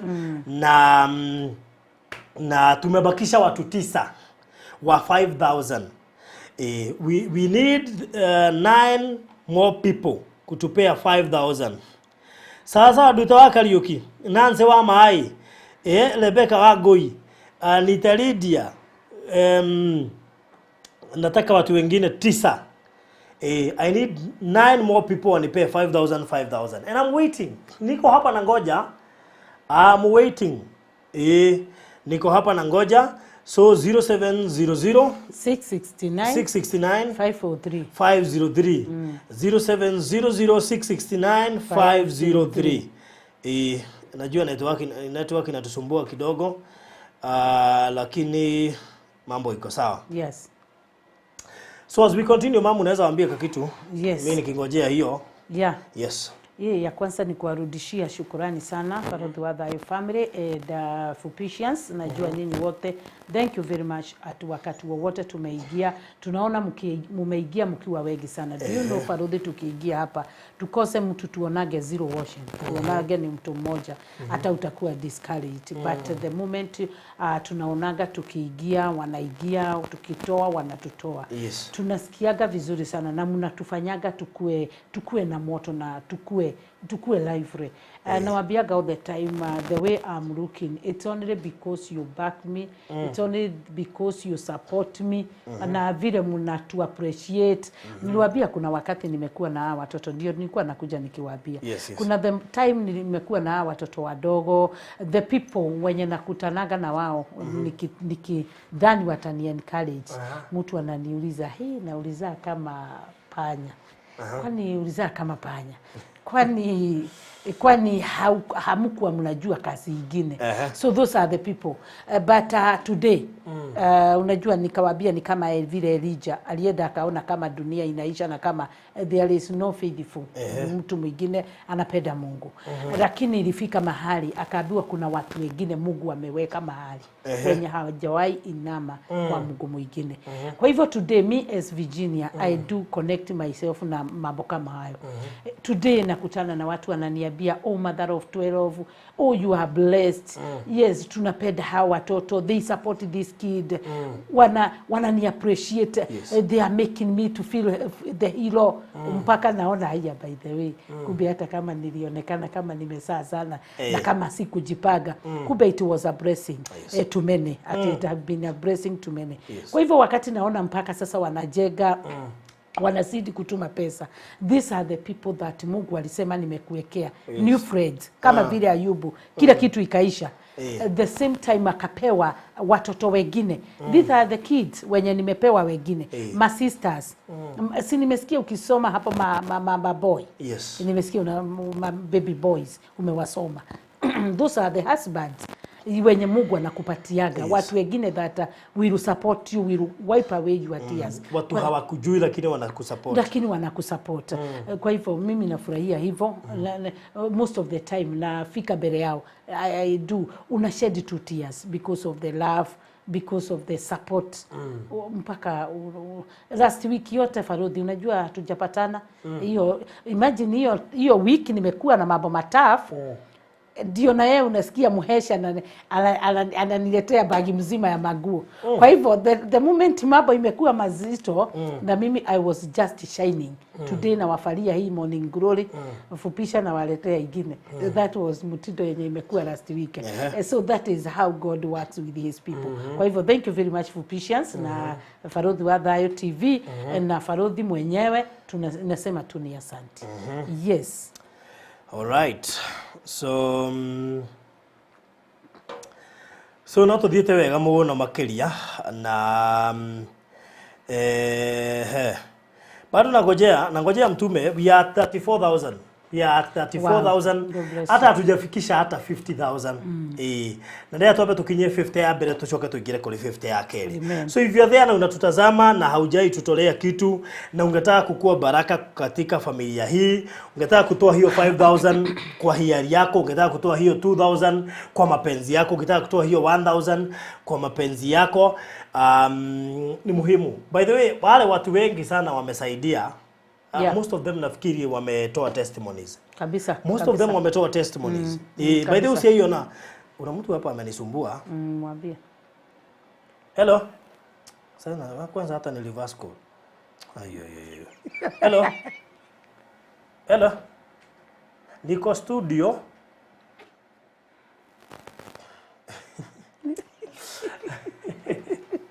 Ndio piga reverse call hapa na venye amepiga mara mingi. So tulikuwa wapi hata karibu wanichanganye. So Joyce Crack ndiye ameanza na that 5,000. So nangojea 5,000. I need 5,000 from 9 other people, 9 more people. I need also 1,000 from few other people. Kama wewe Mungu amekuwezesha kutupea hiyo 1,000, tupatie hiyo 1,000. Kama amekupatia 500, ama amekupea uwezo wa kutoa 500, 3,000, 2,000, 1,000, 200, ipeane tu na Mungu atakubariki. So number ni 0700 669 503. Murenda kujira andu othe me haha ni marutite ni makoretwo makirute ihinda riu riothe watu more than 500. 0700 669 503. Kama hujawahi toa hata wewe toa leo. Najua tunaelekea mwisho wa mwezi. Najua tuko date yenye nasikia mwezi ukiwa kona. Najua tuko mahali watu wanasema mwezi uko kona because today is 26th. But we will still be back here once again mwisho wa mwezi na ili tuweze kuitisha pia, lakini angalau leo si tugefikisha hata hiyo 100. At least to reduce hesabu yetu. Kabisa. Tugiakinya igana leo tutunyihie ithabu rito, at least tukue tumebakisha 200k. Ni kweli. Ni kweli. So if you are there na unataka tugonge 100k, ni vile tulianza na vitu mingi lakini tunajua tuliguza roho za watu lazima. So tungeanza nini najua tukikuwa tushamaliza lakini it's okay maana kuna watu walikuwa wanataka hilo neno. So tunataka hata tugonge hiyo 100k peke yake kwa leo. So at least tumebakisha ngapi ndio tugonge 100k? Wacha tufanye hiyo hesabu haraka. So tumebakisha 66,000 ndio tugonge 100. So we need 66,000 tufunge leo. 66,000 tufunge leo. Kwa hiyo 66 utatupea ngapi? We just need 66,000 tuweze kufunga leo. Kila mtu hapa akasema atupee 500. Najua tutakuwa tumeenda mahali because watu 500 times 500 hiyo hata itakuwa mingi. Hiyo hata itakuwa mingi. Watu 500 kila mtu akisema atupe let's say 150. Tunakuwa sisi tumefunga. By the way, watu wenye wako hapa kila mtu akiamua tu kutupea 150. Watu wenye wako hapa wote mtu tu wajitolee tu kutoa 150 hata tuiweke roughly 200. Kila mtu mwenye ako hapa atupe 200 peke yake tutakuwa sisi tumefunga. Just 200 tutakuwa tumefunga. So Luis tupe 200, Shiroji tupe 200, Wajiko Mere tupe 200, Sabina Wanga tupe 200, Mzangi Catherine tupe 200. Na ukitaka kutupea zaidi is okay. If you want to give us that 5,000, 2,000, 1,000 is okay. Lakini kila mtu hapa akitupea 200 sisi tutakuwa tumefunga. So si tufanye hivyo haraka hiyo 66,000 itoshe tufunge kwa leo. Sawa? So tukage yogo na ihenya na gaineko murathima. So 0700669503 uri ungi ukwenda kuhuthira namba yo ngene 06 879 392. Okay. Yes. So wameanza. Judith Mbaluka ametupea 500, Merengoge ametupea 200. Nataka 200 kutoka kwenu wote. Uone hiyo safari tutaimaliza saa hizi. 200 kila mtu mwenye kwa hapa atakitupea 200. Sisi tutakuwa tunafunga sasa. So lakini sijasema kama uko na 10k utupee 200 hapana, but for the sake of ndio tumalize. Kama uko hapa na uko na 200 tupe 200. Tufanye challenge ya 200 kwa kila mtu tumalize hiyo story. So nani mwingine atuongezea 200? 0700669503 0700669503 itatoa Virginia Wangari Kamotho. 0700669503 0700669503. Namba imepiniwa hapo. Sasa kazi yangu ni kusoma wenye wametuma 200. So tomai nikenda tuleki horoyo. Nitone tumwitetie besha muno makeria na mutinogaga ni gwika wega. Akina Joyce Crack najua kwenye tulianza ni kitambo sana na Mungu amezidi kuwa nasi. So but we can still do something for today. Hata kama hatuko tuitishe pesa leo, I think hatuwezi toka hapa bila pesa. At least 100k. Yes. So nani mwingine ametuma 200? Mother Wanjohi. Leo joto ni kama ni wewe una sweat. Kwa nini? Sisi hatusweat. Ama ni vile nakunywa maji mingi? Lakini sisi tumekaukiwa na joto. Unajua labda wewe umeshiba. Mimi hata sijakula. Wale wana sweat ndio wamekula. Nasikiaga joto inatokaga na ukiona hivyo wewe umeshiba. Ningekuwa mimi ndio nimeshiba. Wewe ndio umeshiba ndio na sweat. Lucy Fleischman. Tuikilie kanyamo. Rose Njoke 200. God bless you. Mother Wanjohi 200. God bless you. Kuna mtu ametutumia 5000. God bless you. Niko kwira leto atia. Na mtu ametuma 5000. So tuthieta guthie. Ni kweli. Turaka perimeter wall Lucy Fleischman. Tunatengeneza perimeter wall, ndio hiyo tunazidi kutolea. Kwa hivyo so far niko na watu watatu wametoa 5000. Wow. Kwa hivyo nimebakisha watu 7. Sijaachana na 5000. Nimebakisha watu 7 wa 5000. Merefurugo, may God bless you and may God see you through. Merefurugo umekuwa nasi safari hii yote, mkiwa na Joyce Crack na akina Mary Murege, akina Felicia Hutchinson, hao wote akina Phyllis, hao wote tumekuwa nao hii safari. Everywhere wamekuwa nasi. Hata wewe kuwa nasi kila mahali tunafanya hii maneno. Yeah. So thank you so much Mire Furugo for that 5000. And Dongo 200, may God bless you so much. Agnes Kulia 500, God bless you so much. Na yule mwingine nimesema ametuma na Equity kwa sababu haijatoa jina, Mungu akubariki zaidi. Amen. So we are less 7 people. Watu 7 ndio tumebakisha wakutupea 5000. Watu 7 wakutupea 7000, wengine wakiendelea kutoa 500 or anything you have, na challenge yetu 200. I hope mnakumbuka challenge yetu. Kwa hivyo kama uko hapa na umetupea, tupatie 200, ndio tukitoa 200 sisi wote tunafunga kwa leo. So mam, rudia namba. Okay, 0700 669 543. Once again, 0700 669 543. Okay. Yes. So not to dite wega muno makiria na I can say we are doing good. So we are less 7 people kwenye natupia 5000. Kwa hivyo kama uko hapo na wewe ni wa 5000, usitoe 200 tafadhali. Unajua Mungu anakuona. Kwa hivyo usijiweka klasi ya 200 na Mungu amekupea klasi ya 1000. Usijiweka klasi ya 5000 na Mungu amekuweka klasi ya 10000. Usijiweka klasi ya 200 na Mungu anaona una uwezo hata wa 50000. Ni kweli. So tuthiete wega muno makiria. So wow. Acha nikwambie tuko wapi sasa, tuko 44000. Sinaona tumesonga songa. Kabisa. Yes. Tumebakisha 56000. Jennifer Kanji 250, may God bless you so much. Asante sana. Tumebakisha 56000. Tuthiete wega muno. 56000 ndio tumebakisha. So 0700 669. Nimetuma kwa hiyo namba ingine. Thank you so much Andongo, tumeona. Asante, barikiwa.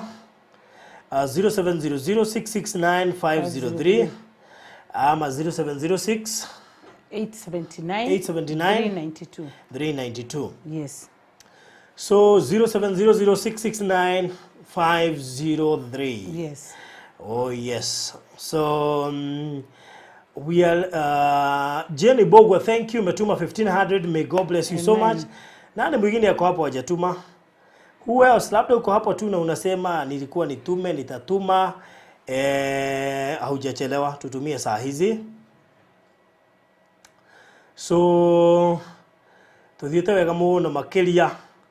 0700 669 503. 0700 669 503. David Mafa B207, may God bless you so much. Asante sana. Watu wa 200 bado sizioni, hazikuji. Hata 200. 200. 200, 500. Hata hizo hakuna. Na unaona kuna wenye natoa 5000. Kuna watu tumeingiza kwa hiyo nini ya 5000. Lucy Mwaura 1000, may God bless you so much. Asante sana. Nani mwingine wa hiyo class ya 1000, mwingine ya 1500, mwingine ya 200. Rosemary W Browser 5000, may God bless you so much. Sinaona tunazidi kusonga haraka. Watu wa 5000 tumebakisha watu wangapi? 6. Watu 6. Yes. Tumebakisha watu 6 wa 5000. Hizo ndizo nangoja pia, wengine wakiendelea kutoa na nyinyi mjue na wangojea. Sawa sawa? Amen. So 0700 669 503. Tuko na challenge ya 200, 500, 1000, 2000 na 5000. So ile utaona inakufit tutumie 0700 669 503. So na noto dite wega. Yes. So saa hizi naona tuko 54th. Agatha Wahome 200. May God bless you so much. Amen. Atefaro ditageithia mijio. Miss Mogai. Edgar ya Afande na kuona sana. Edgar ya Afande na umenitupa sana wewe Edi. Sio umenitupa hivyo ama ni kazi imekuwa mingi. Lakini bora nchi iko salama. Hata ukipotea mimi niko sawa. Juliana Waithira 1000. May God bless you so much. Nani mwingine anakuja? Who else? Edgar anatuambia salute you guys. Thank you so much. Thank you. Yeah. Na unajua pia afande ni vizuri na tusalute na kama 500 hivyo. Hapo. Salamu. So tuthite wega muno makiria. Twatigia dakika cigana. Twatigia dakika 10 plus 10 plus 10. Ndio tumeha 1740. So tumebakisha 24 minutes. Ama tuipe roughly 30 minutes. Tumebakisha 30 minutes. I will contribute for 5 people 200 each. Thank you so much Joyce Crack. Kwa hivyo tatuma 1000. Ili present watu 5. At least. Kama uko hapo na unaweza tolea watu pia, wewe toa tu. So we have Damaris Mwangi 300. God bless you so much. Asante sana. Nani mwingine anaweza tolea watu kama 5 hivi? Unajua tumepoa uwezo tofauti. Kabisa. So kama unaweza tolea watu hata 10. Hata kuna kuaga na watu wengine Farudi, sio kama umepatana na wao. Wanaigiaga anasema I will double whatever you give. Ukipeana 1000 anapeana. If you are there you can also double. Ni si wataja wakuje. We akina Janet mko wapi? Mimi najua wale wa Dabora. Mimi najua wale wa kusema mmebakisha ngapi? Ndio mtoke hapo. I know they are waiting. Wako hapa but they are waiting. I know today tutakuwa na wengine wapya. Another Janetis. Ama Joyce's. Another Malekias. Waigie pale. Another Dorcas Malekias. Wanaigia pale. So Jacinta Moshiri 5000. May God bless you so much. Kwa tubakisha watu 5. Hata dieta mono makelia. Watching from Boston nimetuma 5000, please confirm. Rosie Cyrus. Rosie itatoa nani? Rosie imekuja. Ni unaitwa Rosemary. Imekuja. May God bless you so much. Nilikuwa nimeitaja. Joyce Crack umesema atolea 10 people. Kwa hivyo hiyo ni ngapi? Hiyo ni 2000, si ndio? Thank you so much Joyce Crack. Akisi ubarikiwe. Alikuwa anatolea watu 5 akaona atolea watu 10. Nani atatolea watu 20? Ndio hiyo. Hata aya kuna mtu unajua kutolea watu 20, kuna mtu ataangalia aseme wacha mimi nitolee watu 100. At least nibakisha hao wengine 400 mgawane. That is it. Unaweza tolea watu 100, watu 50, watu 20, watu 30. So sasa tuko 62000. Thank you God. We had 62000. Nabariki sana. Edgar hiyo utanitafuta. Asante sana. Joyce Crack ametuma hiyo 2000, umetolea watu 10, 200. Nani mwingine atatoa yake na atolee wengine? Wa Joyce Crack kwanza ametoa yake alafu akatolea watu. So thank you so much Joyce Crack. Na sasa hivi tuko na 64000. So tumebakisha pesa kidogo, tumebakisha 36000. Ni kweli. Grace kama 200. God bless you so much. Amen. Asante sana. Nani mwingine? Who else? Wape namba 0700 669 543. 0700 669 543. So Jacinta Moshiri, have you seen mine? Tumeiona na tukasema tumesema umetuma 5300. Amen. Thank you so much Jacinta. Mungu akubariki. Amen. My good friend Everin. Anajijua ameongezea 3000, alikuwa ametoa 2000. Hiyo inagoga 5000. Thank you so much. Kwa hivyo watu wa 5000 tumebakisha wangapi? 4. 4. Imagine watu wa 5000 kumbe walikuwa huku. Na nataka mmoja wa 10000. Mmoja. Sitaki wawili, mmoja tu wa 10000. Okay. Najua na kuona vizuri wewe uko hapo. Na kuona, I can see you. Mmoja tu wa 10000. Mmoja tu wa 10000. Na Ngai yoto ukuhe ewo cokerie times 10. Wow. Na ucio ndarikia. Ucio nani wa marathira. Umwe tu atuhe 10,000 na Ngai yoto gucokeria ukuhurira maita na 10. Amen. Oguo ndarikia. Stephen Delito 200, may God bless you so much. Asante sana. Tuthiete muno. Wenye wanataka confirm jina ni Virginia Wangari Kamotho. So Esther Wanjiro Wanja 500, may God bless you so much. Asante sana. Fresha Hutchinson, tunaombea mgonjwa wako quick recovery. Mungu amuonekanie. Nio handete mbego yako igana. Imagine. You have served the Lord enough. It is his time to bless you and also gugukira mahinda-ini maya wina murwaru na apone in Jesus name. Kabisa in Jesus. Atapona. Yes, so thank you so much. So thank you so much. Niyo na wado mena shilingi 50. No gushokia gatho. Hata kama ni 50 utanitumia ama 100 ama 200, I will be so thankful. I appreciate anything. So tutitigetie kuraya, tuthiete wega muno makiria. We are almost there. By the way, we are almost there. Maana saa hizi tuko 68. Mbakisha 32. 32. Na ukumbuke kuna watu wangu wangapi? Watu 4 wa 5000 na niko na mtu mmoja wa 10000. Hiyo ukitoa unaona hiyo 10000 unaona unajiuliza ama Farudi ni mimi anaona. Ni wewe. Ama nitoe. Mungu atakurudishia 10 times. Amen. Waguo na kuga amen ugitumaga. Amen. So Mary Mwaneki 2000. God bless you. Mary Mwaneki, may God bless you so much. Amen. Asante sana na Mungu azidi kukuonekania pia. So tuthiete wega muno makiria. Wow, tuthiete wega kabisa. Bijada hotha. Kabisa. Gai. Anyway. Aya. Unajua nimejua huyu ni rafiki yangu. Penye nimetaja hiyo jina Mary Mwaneki. Unakumbuka yule rafiki alikutuliuza plot yake akakupea 100k. Si ni yeye na anatupeaga kila wakati. Kumbe ndiye Mary Mwaneki. Unaona nimebidi niangalie juu nimesikia jina ni familia. Thank you so much Mary. Na Mungu akubariki. Amen. Magdalene Kihara, thank you. Hata wewe tunakutajaga kila siku. 1000. May God bless you so much. Helen Nganga. As I said, na ndiyehegeshaga na ciugo ciakwa. God will give you 10 times of what you have sent. Ametuma 10792. God bless you so much. Pokea 10 times. In Jesus name. Amen. Najua darikia.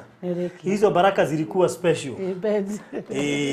Hawa watu wa 5000. Kuna baraka yenu. Ni kweli. Kuna baraka yenu. Malizeni niwaambie baraka yenu. Hawa watu wa 5000. Nimebakisha watu 4. Wa 5000 niwaambie baraka yenu ni gani. Hakuna mtu hana baraka yake hapa. But there are those special blessings. Za watu wenye wanajitolea zaidi. Amen. Amen. So thank you so much Helen Nganga. May God bless you so much kwa sababu ya kuitika mwito.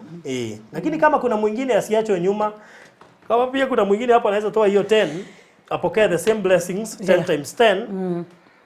Inakuwa inakubalika. So thank you so much. Tugethie wega biyo. Kabisa. Yes, tugetigia 10,016. Ni kweli. Wow, watu 4 wa 5000. Mimi sitoki hapa bila hizo pesa. Thank you Gregory Karundu Ngure 2000. Thank you so much. Asante sana. Thank you Gregory. Nifupishe. Tudiete wega muno makiria. Tunasonga vizuri and we thank God for you and for everyone mwenye na contribute. Hiyo nafurahisha na nani na Queen Chi nasema why is she still using the name Kamotho? Unajua uwezi toa jina hivyo tu ati uenda uingoe. So it's through process na hiyo time ikifika kila kitu itakuwa sawa. Unajua ni kama uone Mungu akufanyie kitu ukasirishwe na wewe useme hata hiyo jina ya kubatizwa sababu utaitoa. Mtu atoagi haraka hivyo sababu haikudhuru kivyo vyote. So Gregory Karundu, thank you so much. May God bless you so much. Oh, Sera Muasia. Hizi majina zako zinanichanganya. Sera Muasia. Kumbe ndio Magdalene Kihara. Unajua si nimekwambia namuonanga sana. Unaona ukimuona hapo unafikiria huyo ni msichana, ni mama, unafikiria ni auntie, unafikiria ni nani? Sera Muasia, unajua she is very active. Tulishagaa hiyo ingine tukiwa Fupicians akatuambia tuko almost kufanya birthday yake ya 60 years. Tuko karibu kufanya birthday. Show Sera Muasia. Salimika. Tutafanya birthday. Oi. I was calling her my daughter. Ndio akaniambia ma. Kumbe you are her daughter. Akaniambia that's why this big problem. Please get him 5,000. God bless. May God bless you so much. Wabakisha watu watatu wa 5,000 tumewabakisha. Lakini kwa 10,000 si ati tumefunga. Ikiwa uko hapo ungetaka kupokea hiyo baraka ya 10 times 10 tuma pia hiyo 10,000 na Mungu atakubariki. Watu wa 2,000 si ati tumesimamisha. So ABC BCE, thank you so much. We hope we dear Liz Getimo. Asante sana. Amen. Yes. So hata nani Queen ameambiwa iko kwa ID na ni ngumu kutoa, ni process. Nimemwambia ni process. Kutoa sio kitu rahisi. Ni process. Ni process. Itatoka Queen. Itatoka yenyewe tu. Amka siku moja uipata hiyo. Anyway, so we are almost there. Anaitwa Nebo, kio si yeye tu anaitwa Kamotho na si yeye wa kwanza kuitwa Kaleft. Aya, do you know ni Beth amesema hivyo. We, unajua Farodhi? Unajua unaweza enda nipatane na mtu ukute bado anaitwa Kamotho. Oh yes. Si ndio hiyo? Yes. Ama hata Kamotho, unajua kuna watu wanaitwa Kamotho. Hata kuna Kamotho. So, hatuwezi zuia. Hauwezi sema. Kisha kuja na jina kama hiyo tunachukua tu. Si ndio? Yes. So, mam tulimekisha watu wangapi? Watu watatu wa kutoa 5,000. Watu watatu. Tumekisha watu watatu wa kutoa 5,000. Ndio tuweze kuenda hivyo kama tumefunga. Si ndio? So wapae namba 0706 879 392 ama 0700 669 543. Wow, tumebakisha watu watatu wa 5,000. Ndio niachilie baraka za watu wa 5,000. Nimebakisha watu watatu peke yake. Labda uko hapo unataka kupitwa na hiyo baraka. Ona Hera Ninganga alisema hawezi pitwa na 10k. Hawezi pitwa nayo. So labda uko hapo unataka baraka ya watu wa 2k. Unataka ikupite tu hivyo. Si ufanye hivyo hiyo story ishe. So 0700 669 543 543. Yeah. So what did wega? Tumesonga. So tutiketia giri 11,000 tugonge 100k. Wow. So tumebakisha 11,000 tugonge 100k. Hata kuna baraka za hiyo 11,000. Baraka special za hiyo 11,000. Amen. So be part of that 11,000 kabla ifungwe. So ukitoa 5k saa hizi utapokea baraka ya 5k na baraka ya hiyo 11,000. Monica Disho ameingia kwa hiyo baraka ya 11,000. Ashajieka ndani pa. Nani mwingine ajieka kwa hiyo baraka ya 11,000? Nimeuliza AB boys. Nataka kujua anajiita nani? Bibo tuambie unajiita nani ndio Queen aache kuniambia sijataja. Labda nimetaja na labda hajiiti hivyo kwa kwa M-Pesa. So Bibo niambie unajiita nani kwa M-Pesa. juu nimetaja Wambui Waweru umeingia kwa list ya watu watatu wenye walikuwa wapokee baraka ya 5,000. Tumepokea watu wawili wa 5,000. Amen. Na bado umeingia kwa baraka za 11,000. Wow. Nani mwingine anataka kuingia hapo kwa baraka za 11,000? Who else? Nani mwingine anataka kuingia kwa hizo baraka za 5,000 na baraka za 11k?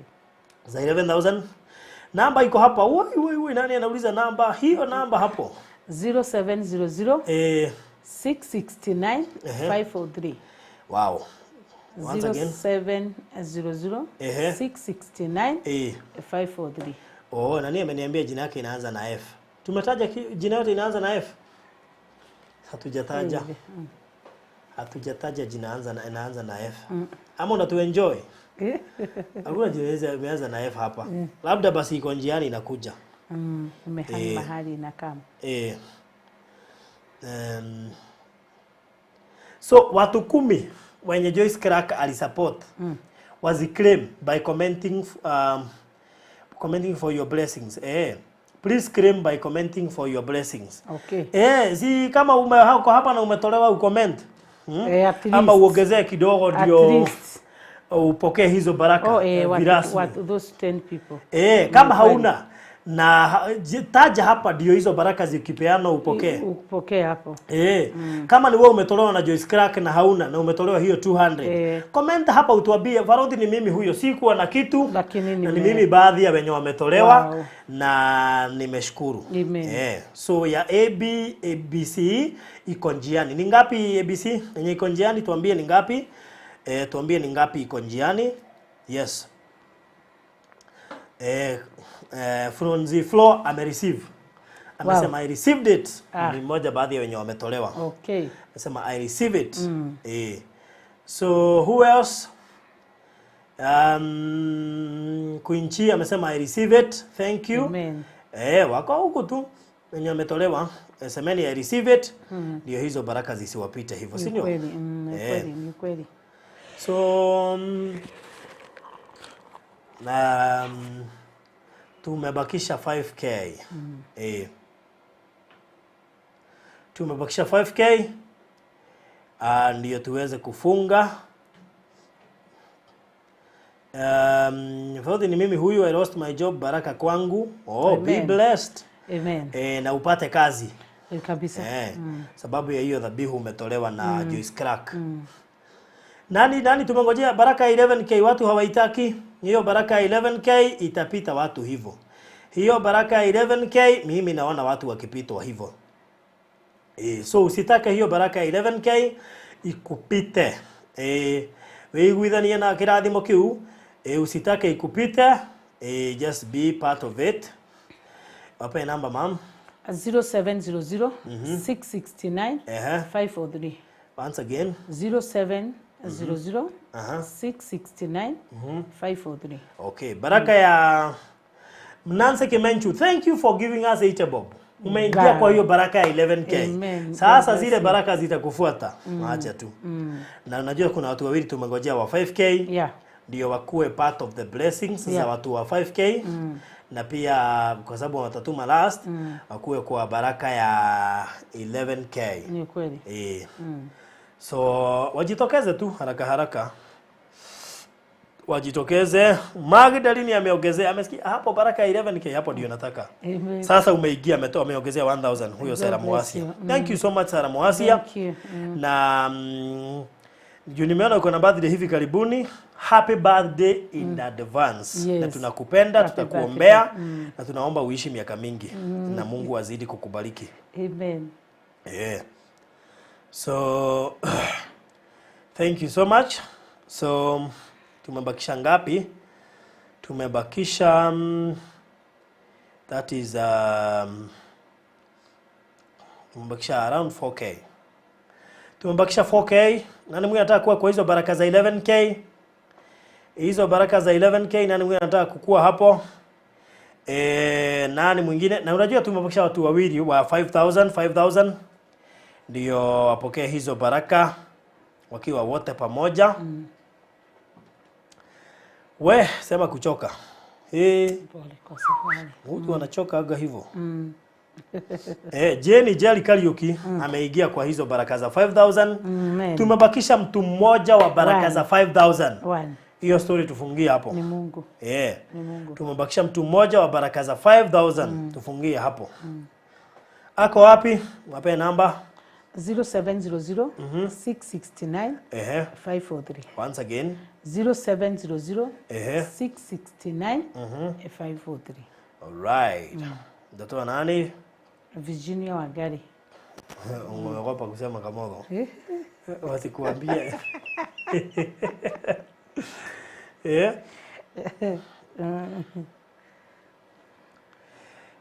Ebu wakimalizia tukigojea huyo mmoja tatuambia nini?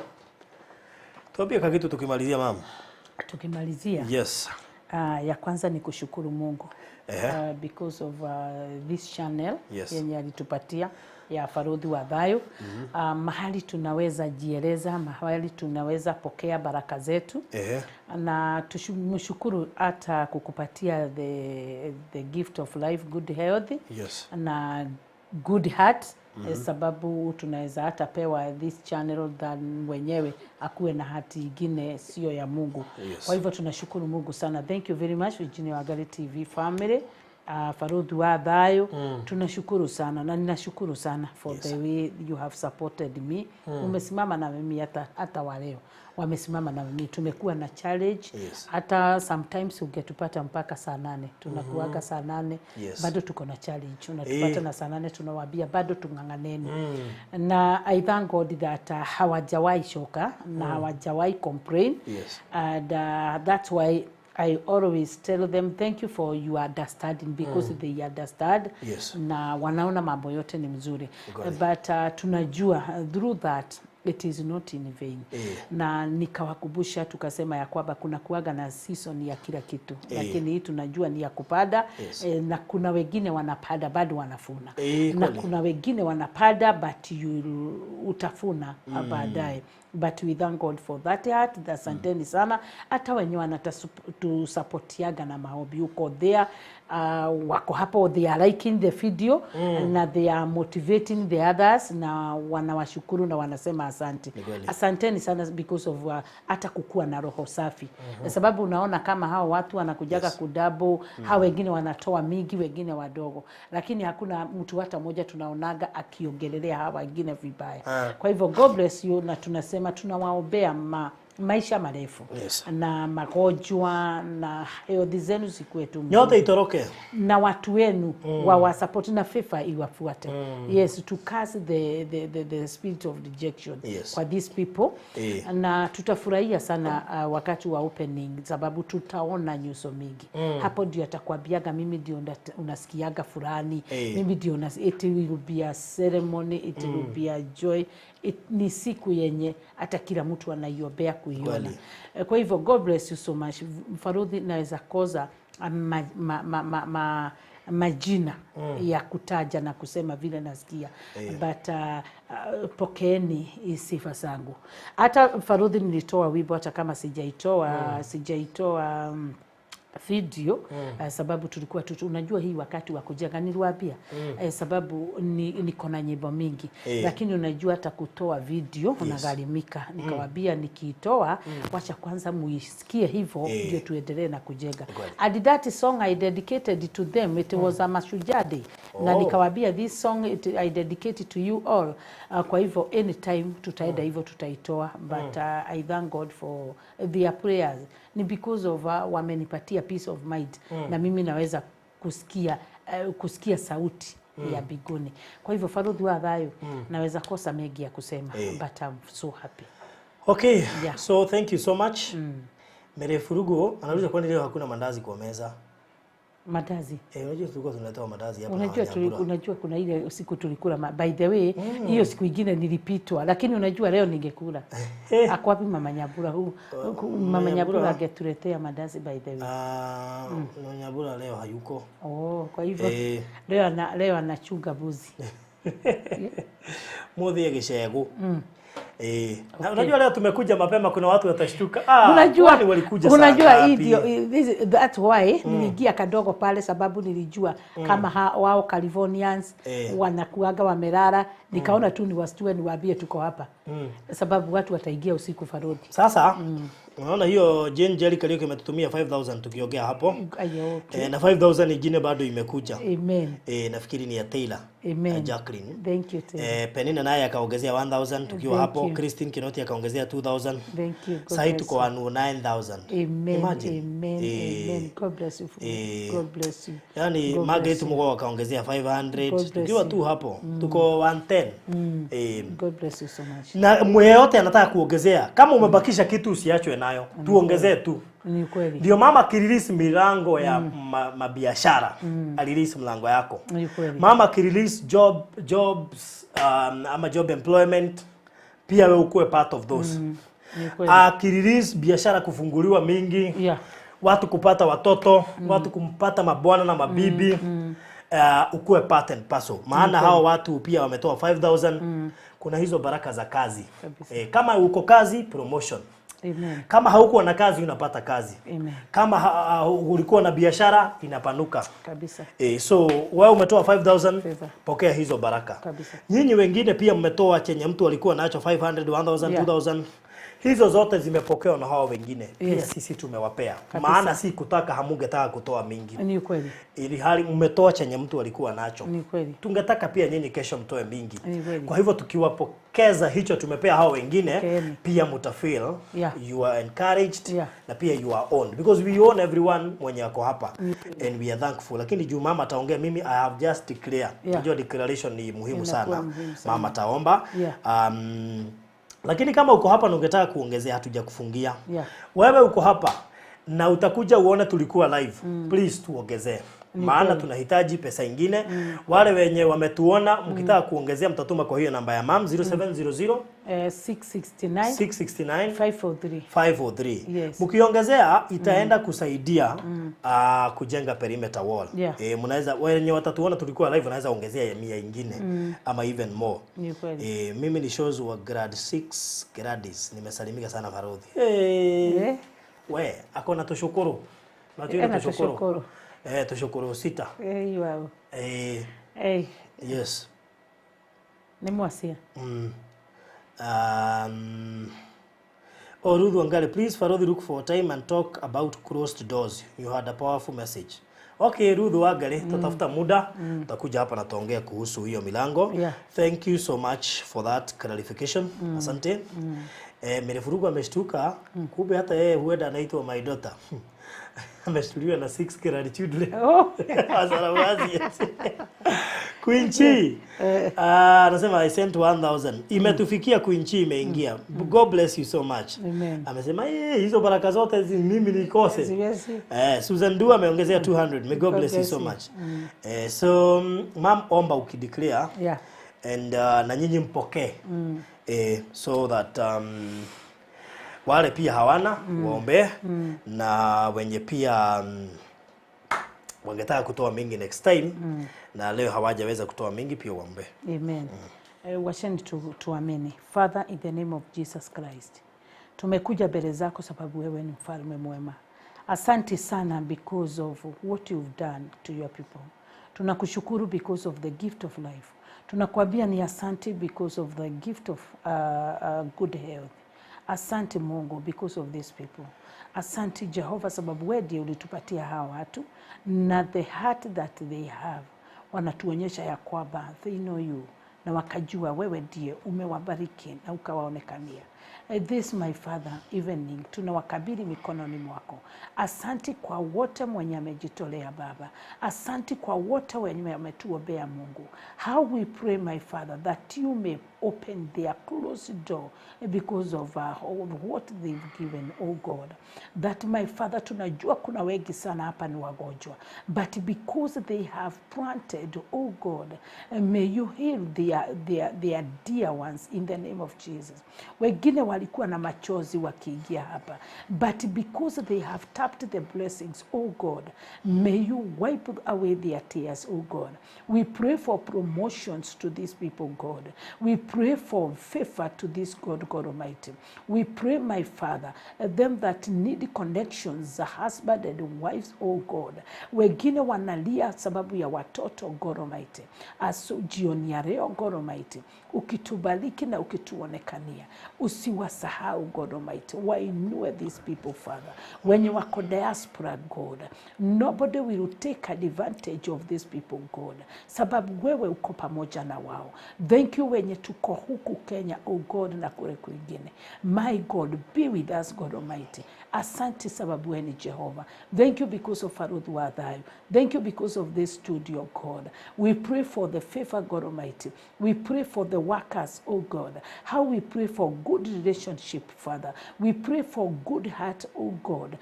I pray for Father that he will never lack salary, my God, to pay these people in the name of Jesus. He will never lack money. Thank you, God Almighty, sababu wewe ni mfalme mwema. Tunasema ni asante, God Almighty. Thank you for the project yenye iko mbele yetu. Tunakushukuru na tunakuambia ni asante. Ubali tumefika, tumeona mkono wako, na tunajua nothing, my Father, itatusimamisha kuendelea mbele, God Almighty. Take over, God Almighty. This project will make many people to know you. Wengine wengi wataokoka, Baba, na wengine watakutukuza na, my Father, sababu wewe ni mfalme mwema. Tunasema ni asante kwa kila jambo, hata wenye watatoa baadaye, God Almighty. Uwabariki na uonekanie. In Jesus' name, God, we pray and believe. Amen. Amen. Amen. Amen. Wow. So thank you so much. Yes. Na Mungu aonekanie. Yeah. Na